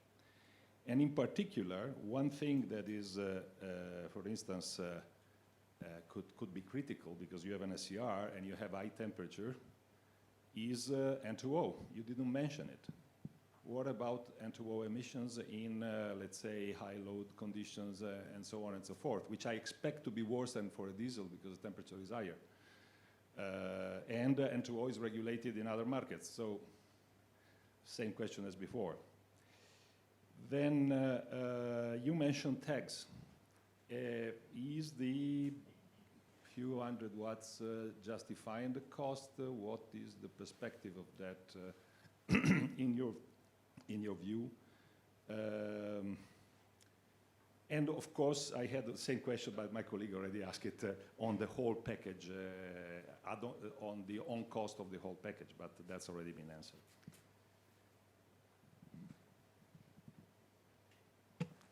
Thank you very much. It makes a lot of difficult questions. So yeah, I will try to respond. I will start with the pollutant emission target.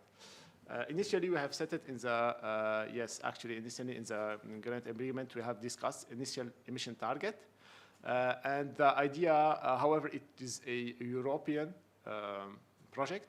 The main idea behind was to be compliant with the future Euro 7. Those four targets was set with the hypothesis of future Euro 7, and let's say we were based on the most stringent CLOV. Later, we updated with the most stringent CLOV hypothesis. And finally, our objective, our target, is more let's say, ambitious than the initial one written in the grant agreement. Because we have taken the one of, and yes, I understand that is less, let's say, stringent than the Euro 7. And here I mentioned that we are able to respect Euro 7 limits because for all the public is a reference. They don't have in mind the limits that maybe that we have written in the grant agreement. But please, we had a discussion, I think that with, in order to see how to update. And of course, we stick to the initial target that is written in the grant agreement. And indeed, we have implemented, according to CLOV, the most stringent one, that is much, as you mentioned, the Euro 7 is quite similar than Euro 6, but CLOV second scenario is the most stringent one. And we are sticking with this scenario. Do you have an amendment on this? Because the targets of the call are the targets of the call. So, frankly speaking... We are sticking with the target of the call. Yeah, but then please present the results. I would like to know how you match the targets of the call, not the Euro 7. Because that's what you were funded for. Yes, of course. HC, CO, NOx emissions, the limits, the first, let's say, simulations that I have shown, we didn't have the draft of Euro 7 or whatever. They were based on the limits that were mentioned in the grant agreement. Because it's on the initial phase of this project. They were in the initial phase of this project. If I remember, the particulate was much lower than that. Yes, and it's still the target.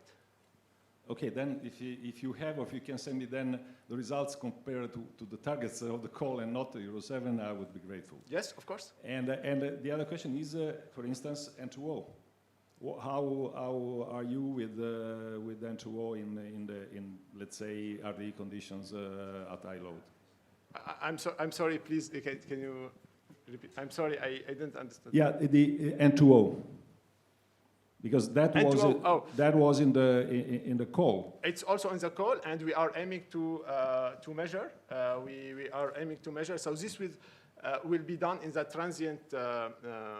transient phase that will be done at Polytechnic di Torino.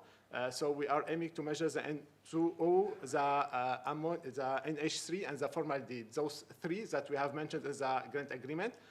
Yes, they will be measured, and of course, they will be monitored according to the grant agreement. But however, this, they will make sense. This pollutant emission, as you know better than me, the most critical is the cold start and the transient behavior. And thus, the idea is to measure on the second engine that will be at Polytechnic, actually at Polytechnic Torino, and we will have all these measures of this of N2O, NH3, and formaldehyde. I think the call was RD, so I would expect that to be measured on a car and in real driving. On the car only driving. That's what the call asked, Yes, not an engine on the bench. Yes, yeah, the first stage will be, anyway, first stage, in order to calibrate, we must, measure it on the test bench before going to the next step. I agree, but I started with the first step.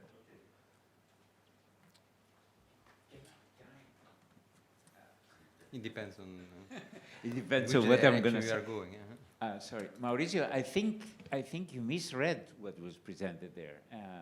I had the same question. I think the colleagues, they are using the term Euro 7, but it was clear from me looking at the comparisons over WLTP that they are actually working with the so-called scenario B of close. This is the slide.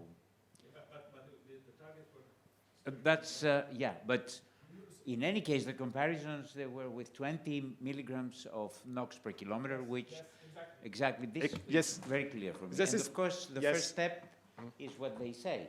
Maybe I can also a little bit add, I'm sorry I'm consuming the time. To me, it was very good that it proves that the proposals by Clove, I have to say that, are feasible and they're not very costly, but it's a different discussion. That's what I wanted to prove with the targets. Yeah. Thank you very much. So thank you for your remark. Indeed, it's 20 milligram NOx that I have shown on the results, first result. So it's in order to... Yeah. It's over RD, worst case, yes. I mean, it was clearly stated that you need more work there. Yes, exactly, exactly. And that's why I mentioned that electric heat catalyst. So this responds to your questions that we stick with this 20 milligram rather than 60 milligrams. So it's a huge gap, and accordingly.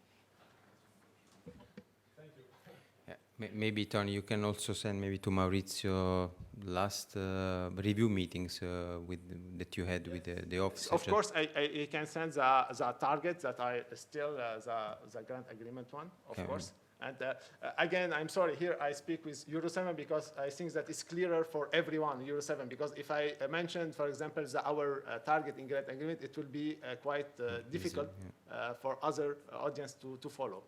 So this was the idea. I make confusion. Yeah, there was a question from Simon here.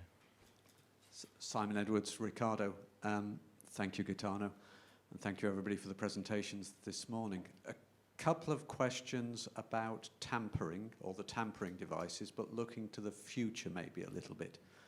You talked about the motivation for fitting tampering devices, which are primarily economic. But did you do any scientific justification for the benefits of having a tampered vehicle?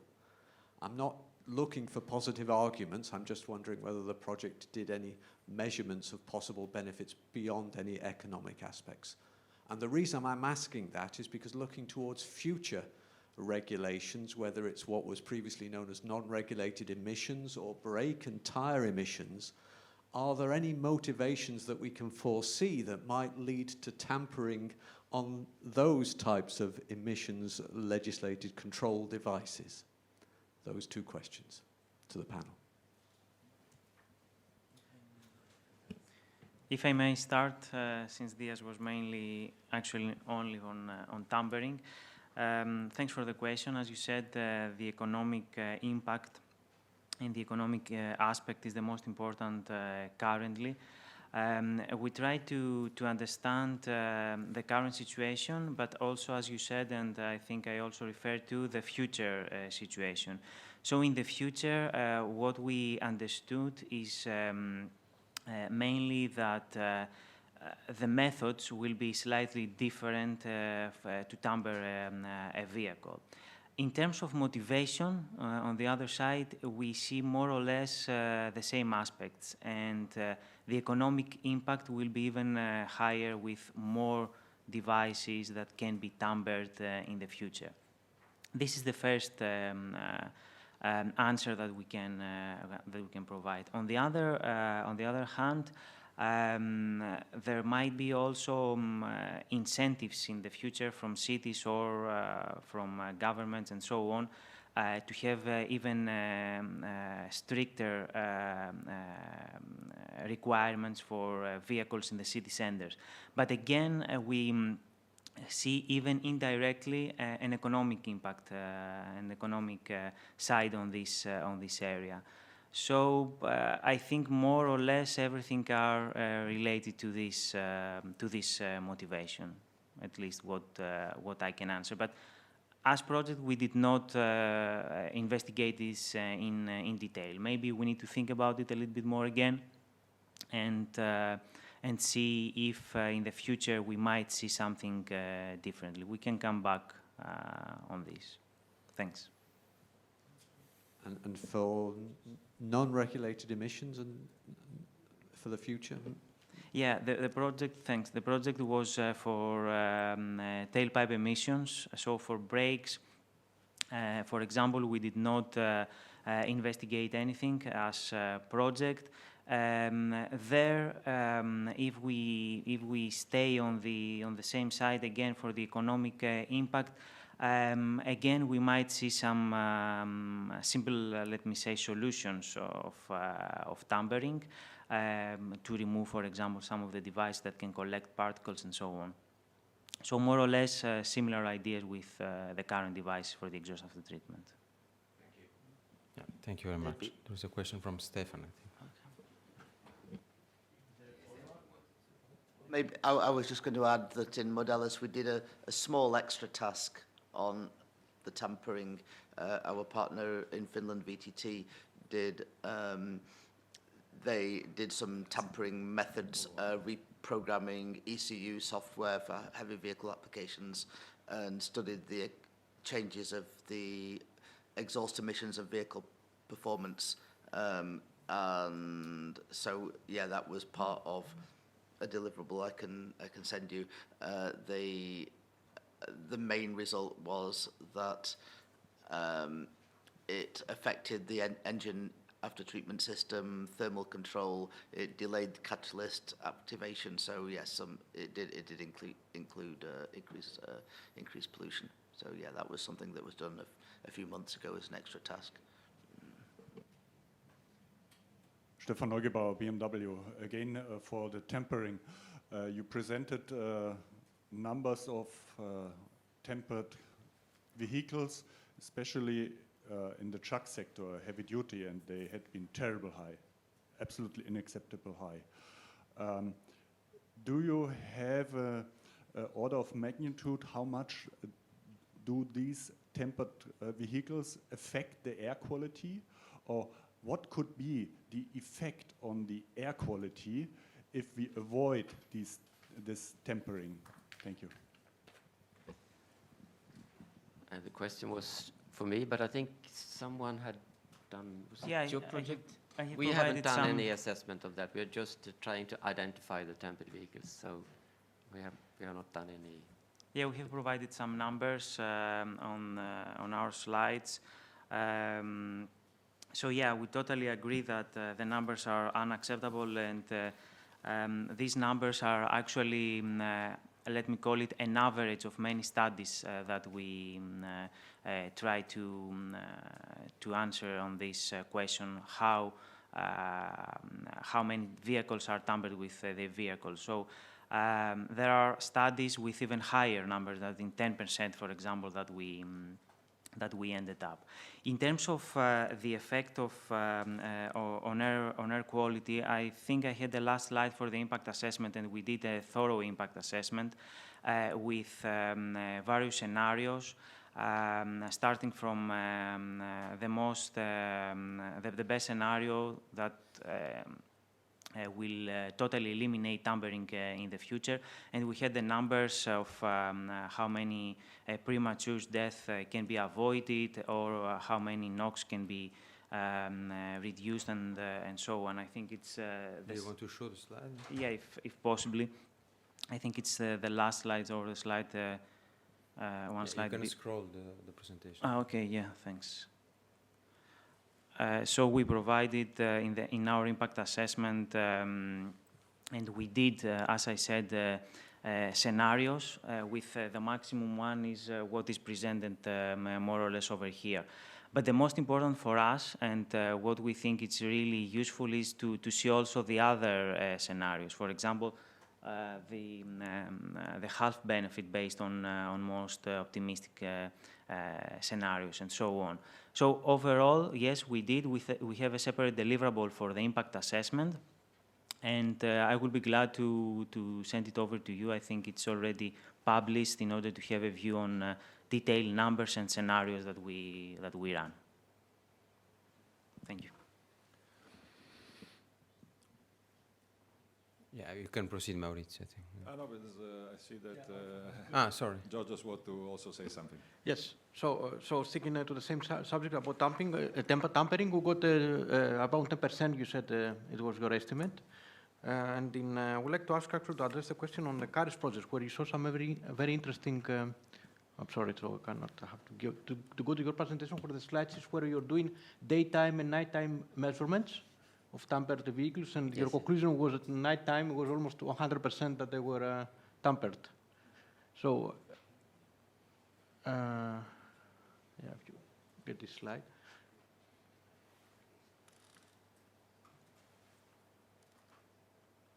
Yeah, this is the one. So what does it mean that all the vehicles that they were driving in the night, they were tampered? You know, all these Euro 5 vehicles, 100%. This is really shocking, let's say.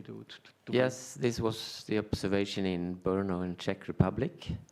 We also see that the most of the tampered trucks are from certain countries. The majority are from Eastern European countries. So, yeah, just an observation, we can't tell, but our guess is that they think it's easier to get away with this if they do it in the night, and because the police is not that active.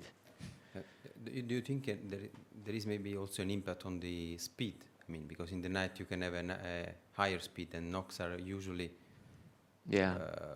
proportional, let's say, to the load of the engine, so to the speed. Yes, that's right. Because we measure now at road sections where you have like rural driving or motorway driving, yes. So this could be also a thing. Explanation.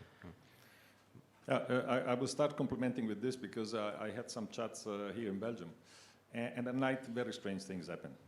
I've been told that at night here you have trucks going around with double the allowable mass. So just to make an example. And they also have higher NOxes. That's not only tampering, but also... Yeah, no, but there's many strange things that happen at night. I would go back again on tampering, a very good question from Simon. I think we asked in the topics also to look at that aspect from the user behavior point of view. And Rob, I think you are also working hands-on, let's say. Now, locally, I mean, here in Belgium, there's a big discussion about the fact that there are a lot of vehicles which are being, let's say, refused after the introduction of the check on PM. And the numbers are so high that I have doubts that they are tampered vehicles. Most cases, they are not tampered. Do you have statistics? Because rumors are that some brands are very highly represented in the refused ones. So is this a tampering issue, or is this a bad design or a poor quality issue?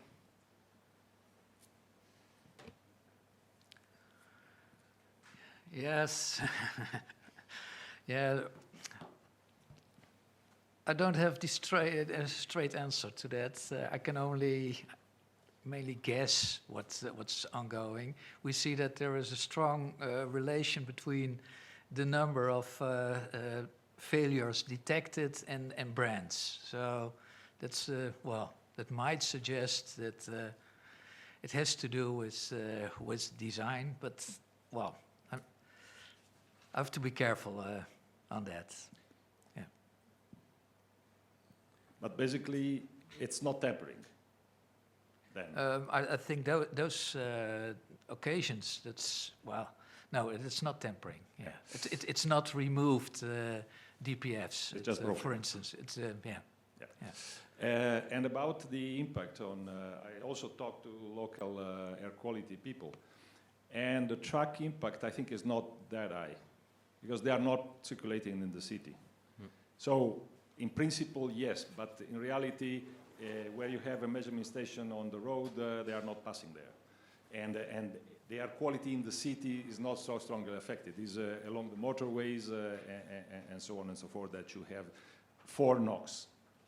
For particulate, you know, we know that in many cases it's cars, and then I think the impact is more in the urban air quality. But if that's not tampering, but is poor, let's say, components that break down after a certain time due to, I guess it's bad regenerations or something like that that are breaking them. But then there, it's another type of issue. I think we have to do something about it. I would think user associations will get involved very soon. Okay, thank you very much. Simon has another question. Sorry,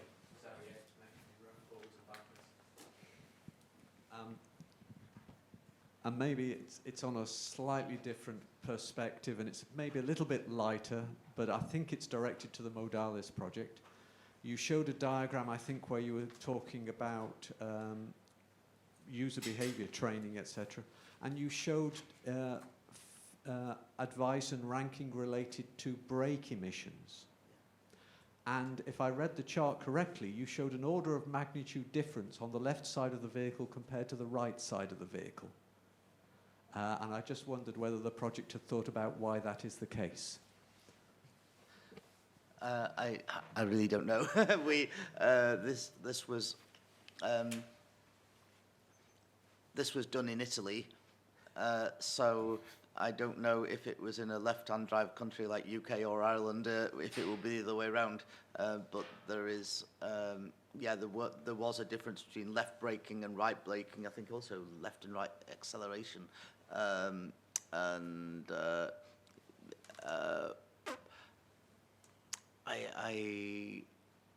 I can't see why there would be a big difference. I mean, maybe in a right-hand drive country like here, obviously you would go round the roundabout anti-clockwise, so there'd be more wear on the right-hand tyres, perhaps. And if you're pulling in, it's probably more likely to be on the right and stopping. And the opposite in, say, Ireland, UK, Cyprus. Yeah, I don't know if the reasons that's just what we found from the. No. So those were my immediate thoughts, that maybe it's to do with the side of the road that we're driving on, but that also then gives implications for if we're going to do any equivalent roadside measurement, that we have to respect that differential across the left to right side of the vehicle as well. Yeah, presumably, yeah. No, I asked my colleagues that question as well, to be honest, and we didn't have an answer why. This is just what we found in terms of the results. I mean, maybe the on tyres. The tyre wear was done all on taxi fleets in Italy and Greece. Now, I don't know if taxis drive different from other vehicles, but I mean, if they're maybe often stopping, pulling in on the right, this kind of thing, there may be a certain amount of wear.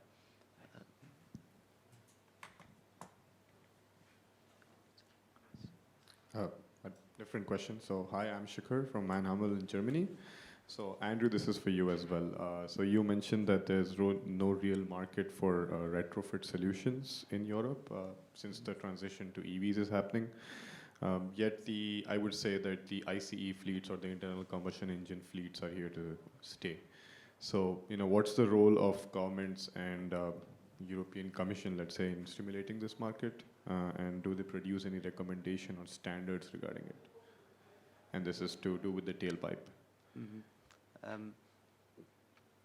I'd say the partner that we have in Finland that is manufacturing these solutions, their number one client is bus operators. It's the bus market, and it's really down to more local air pollution rules rather than national ones.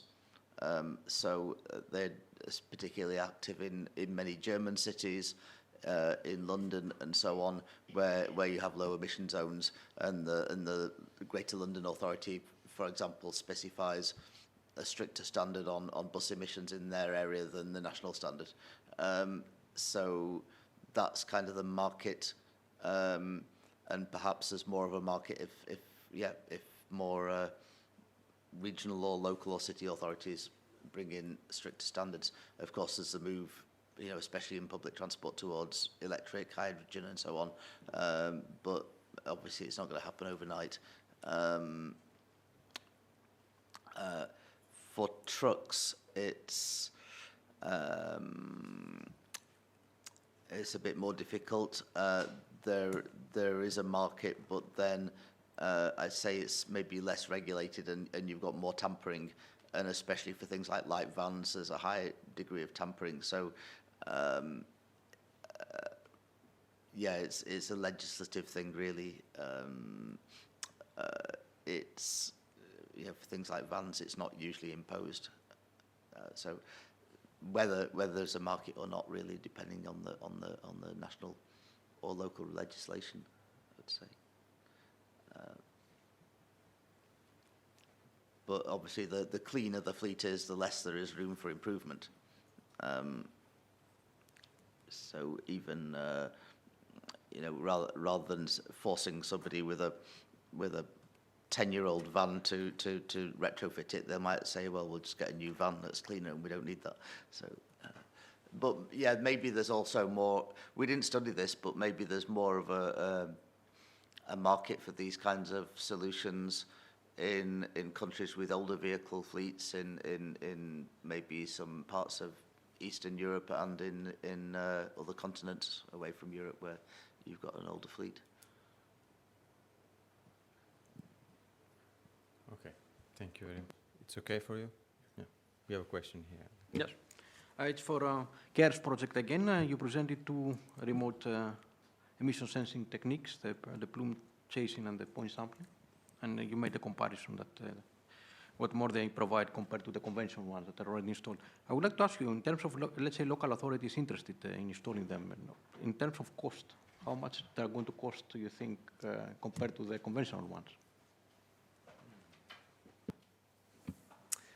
Good question. I don't know if I can give you an answer today, but maybe towards the end of the project.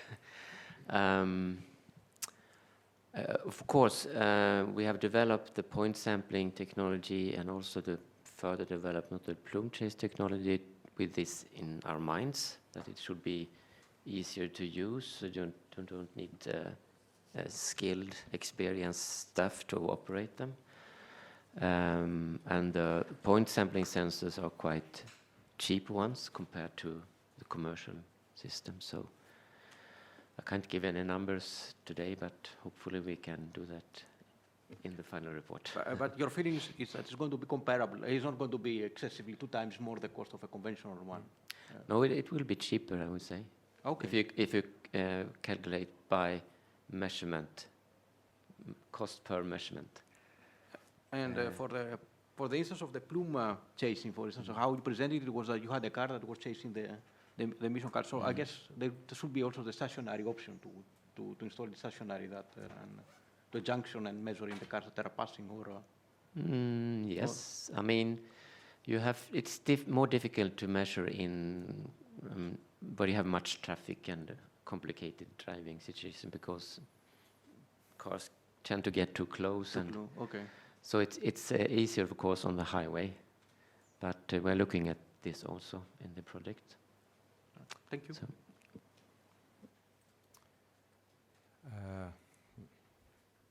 We have 10 minutes. Is there any other question? I have a question from my side for the different projects working on the app. Did you look or will you look on the acceptance level from the users, from the drivers? How can we improve the use? As mentioned by this, we also have a similar app, and we see that even if we have collected millions of kilometers, it's not easy to motivate people. I mean, what they gain in terms of when they use the app. So did you have a specific action on the acceptance and the promotion of the app? We are asking that. We haven't got the results yet, but we're going to ask about acceptance. I know it's an issue. Even getting people to use it, you'll get volunteers, and they will sign up and say yes. We send them the dongle and tell them how to install it and everything, and yeah, they might remember to turn it on for some trips, but not all trips. And they say, oh, I'm just going a few kilometres down the road, I won't bother today. So yeah, so it's even the ones who do say it's worthwhile, they don't do it all the time. I guess the longer term solution is to have this kind of thing in the vehicle itself, which some manufacturers obviously have an eco-driving interface or something in their vehicle, which is mostly on the powertrain. So I think the longer-term solution is to have that, which is all taking into account brakes and tyres and adapted to the vehicle type, and then people would use it. The smartphone, I think, is just a test, and it's an interim solution, and not a final one, I think. Yeah, it's exactly on this issue. So it's about this dongle, you know. So let's say I want to install it on my car. Is it compatible with all OBD systems, or how is it to install it? And we had all sorts of problems. For most, it was okay. It's easy to you just plug it in, and it's this big, and we send it to them and give them instructions, and they find the port and they plug it in, and then there's a part of the app that is paired with the dongle.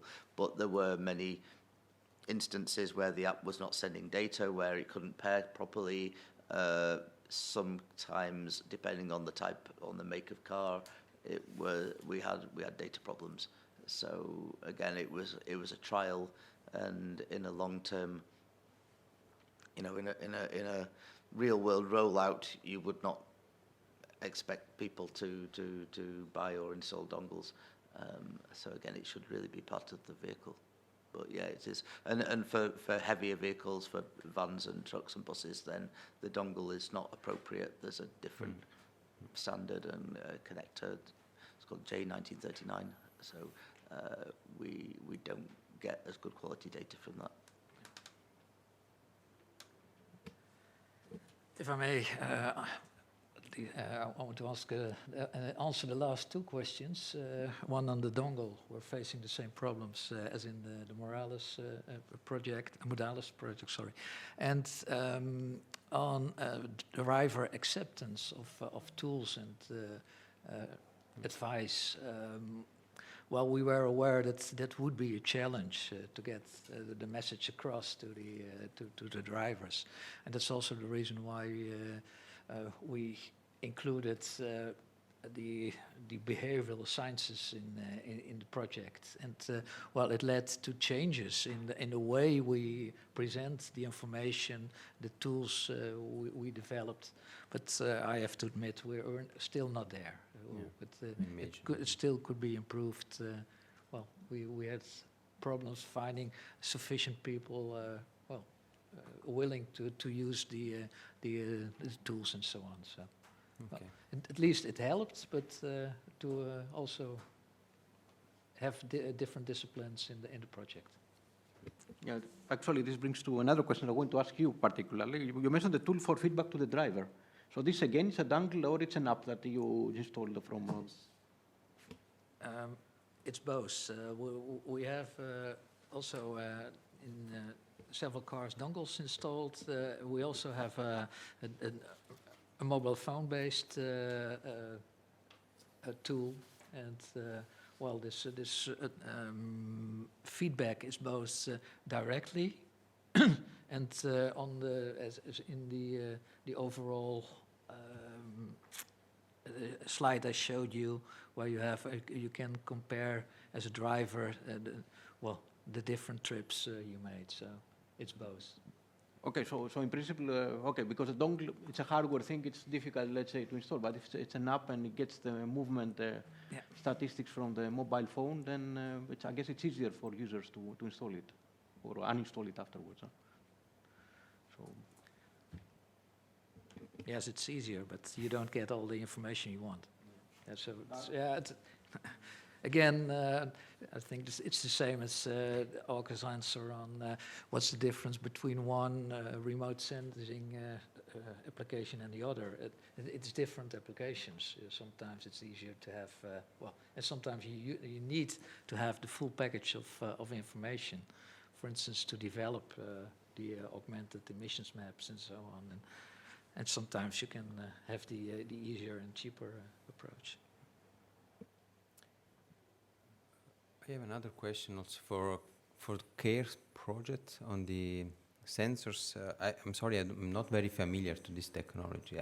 Are they enough precise to be used to assess, for example, the air quality or anyway the emission on roads?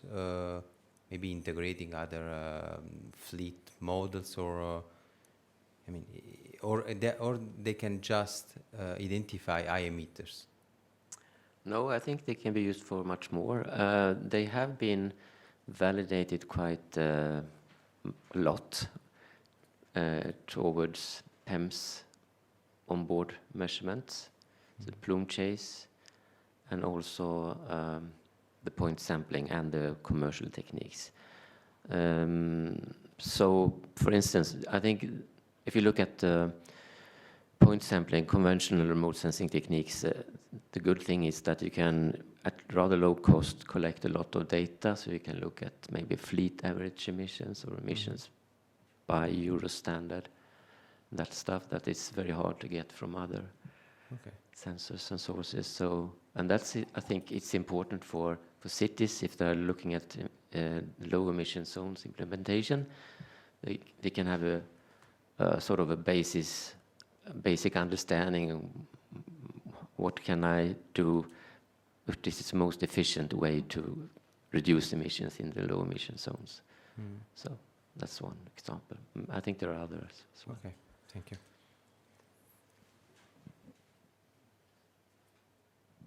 So just to complement that, I mean, some further work. I fully agree and trust these on the roadside measurement equipment techniques, and we've actually found that they allow us to look at the temporal variation as well in terms of the traffic flows. You can tell when the traffic is coming into the city on one side of the road, and you can see when it's going out, because you can see vehicles with cold start, where they've only, so you can actually identify the different traffic flows, which leads you to ask about whether there are lane-dependent or time-dependent low emission zone variations as well. So it is a very good, useful tool for helping to improve the emissions locally and also then over the day as well.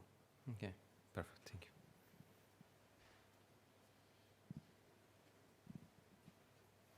Is there any other question? I'm happy. I think we had a very dynamic and dense, intense Q&A session. If not, maybe we can thank again our speakers, also our moderator. Thank you very much. And yeah. And let me tell you that now you will be welcome at the upstairs for the lunch. So we will have lunch in 5 minutes, by the way. Downstairs. Upstairs.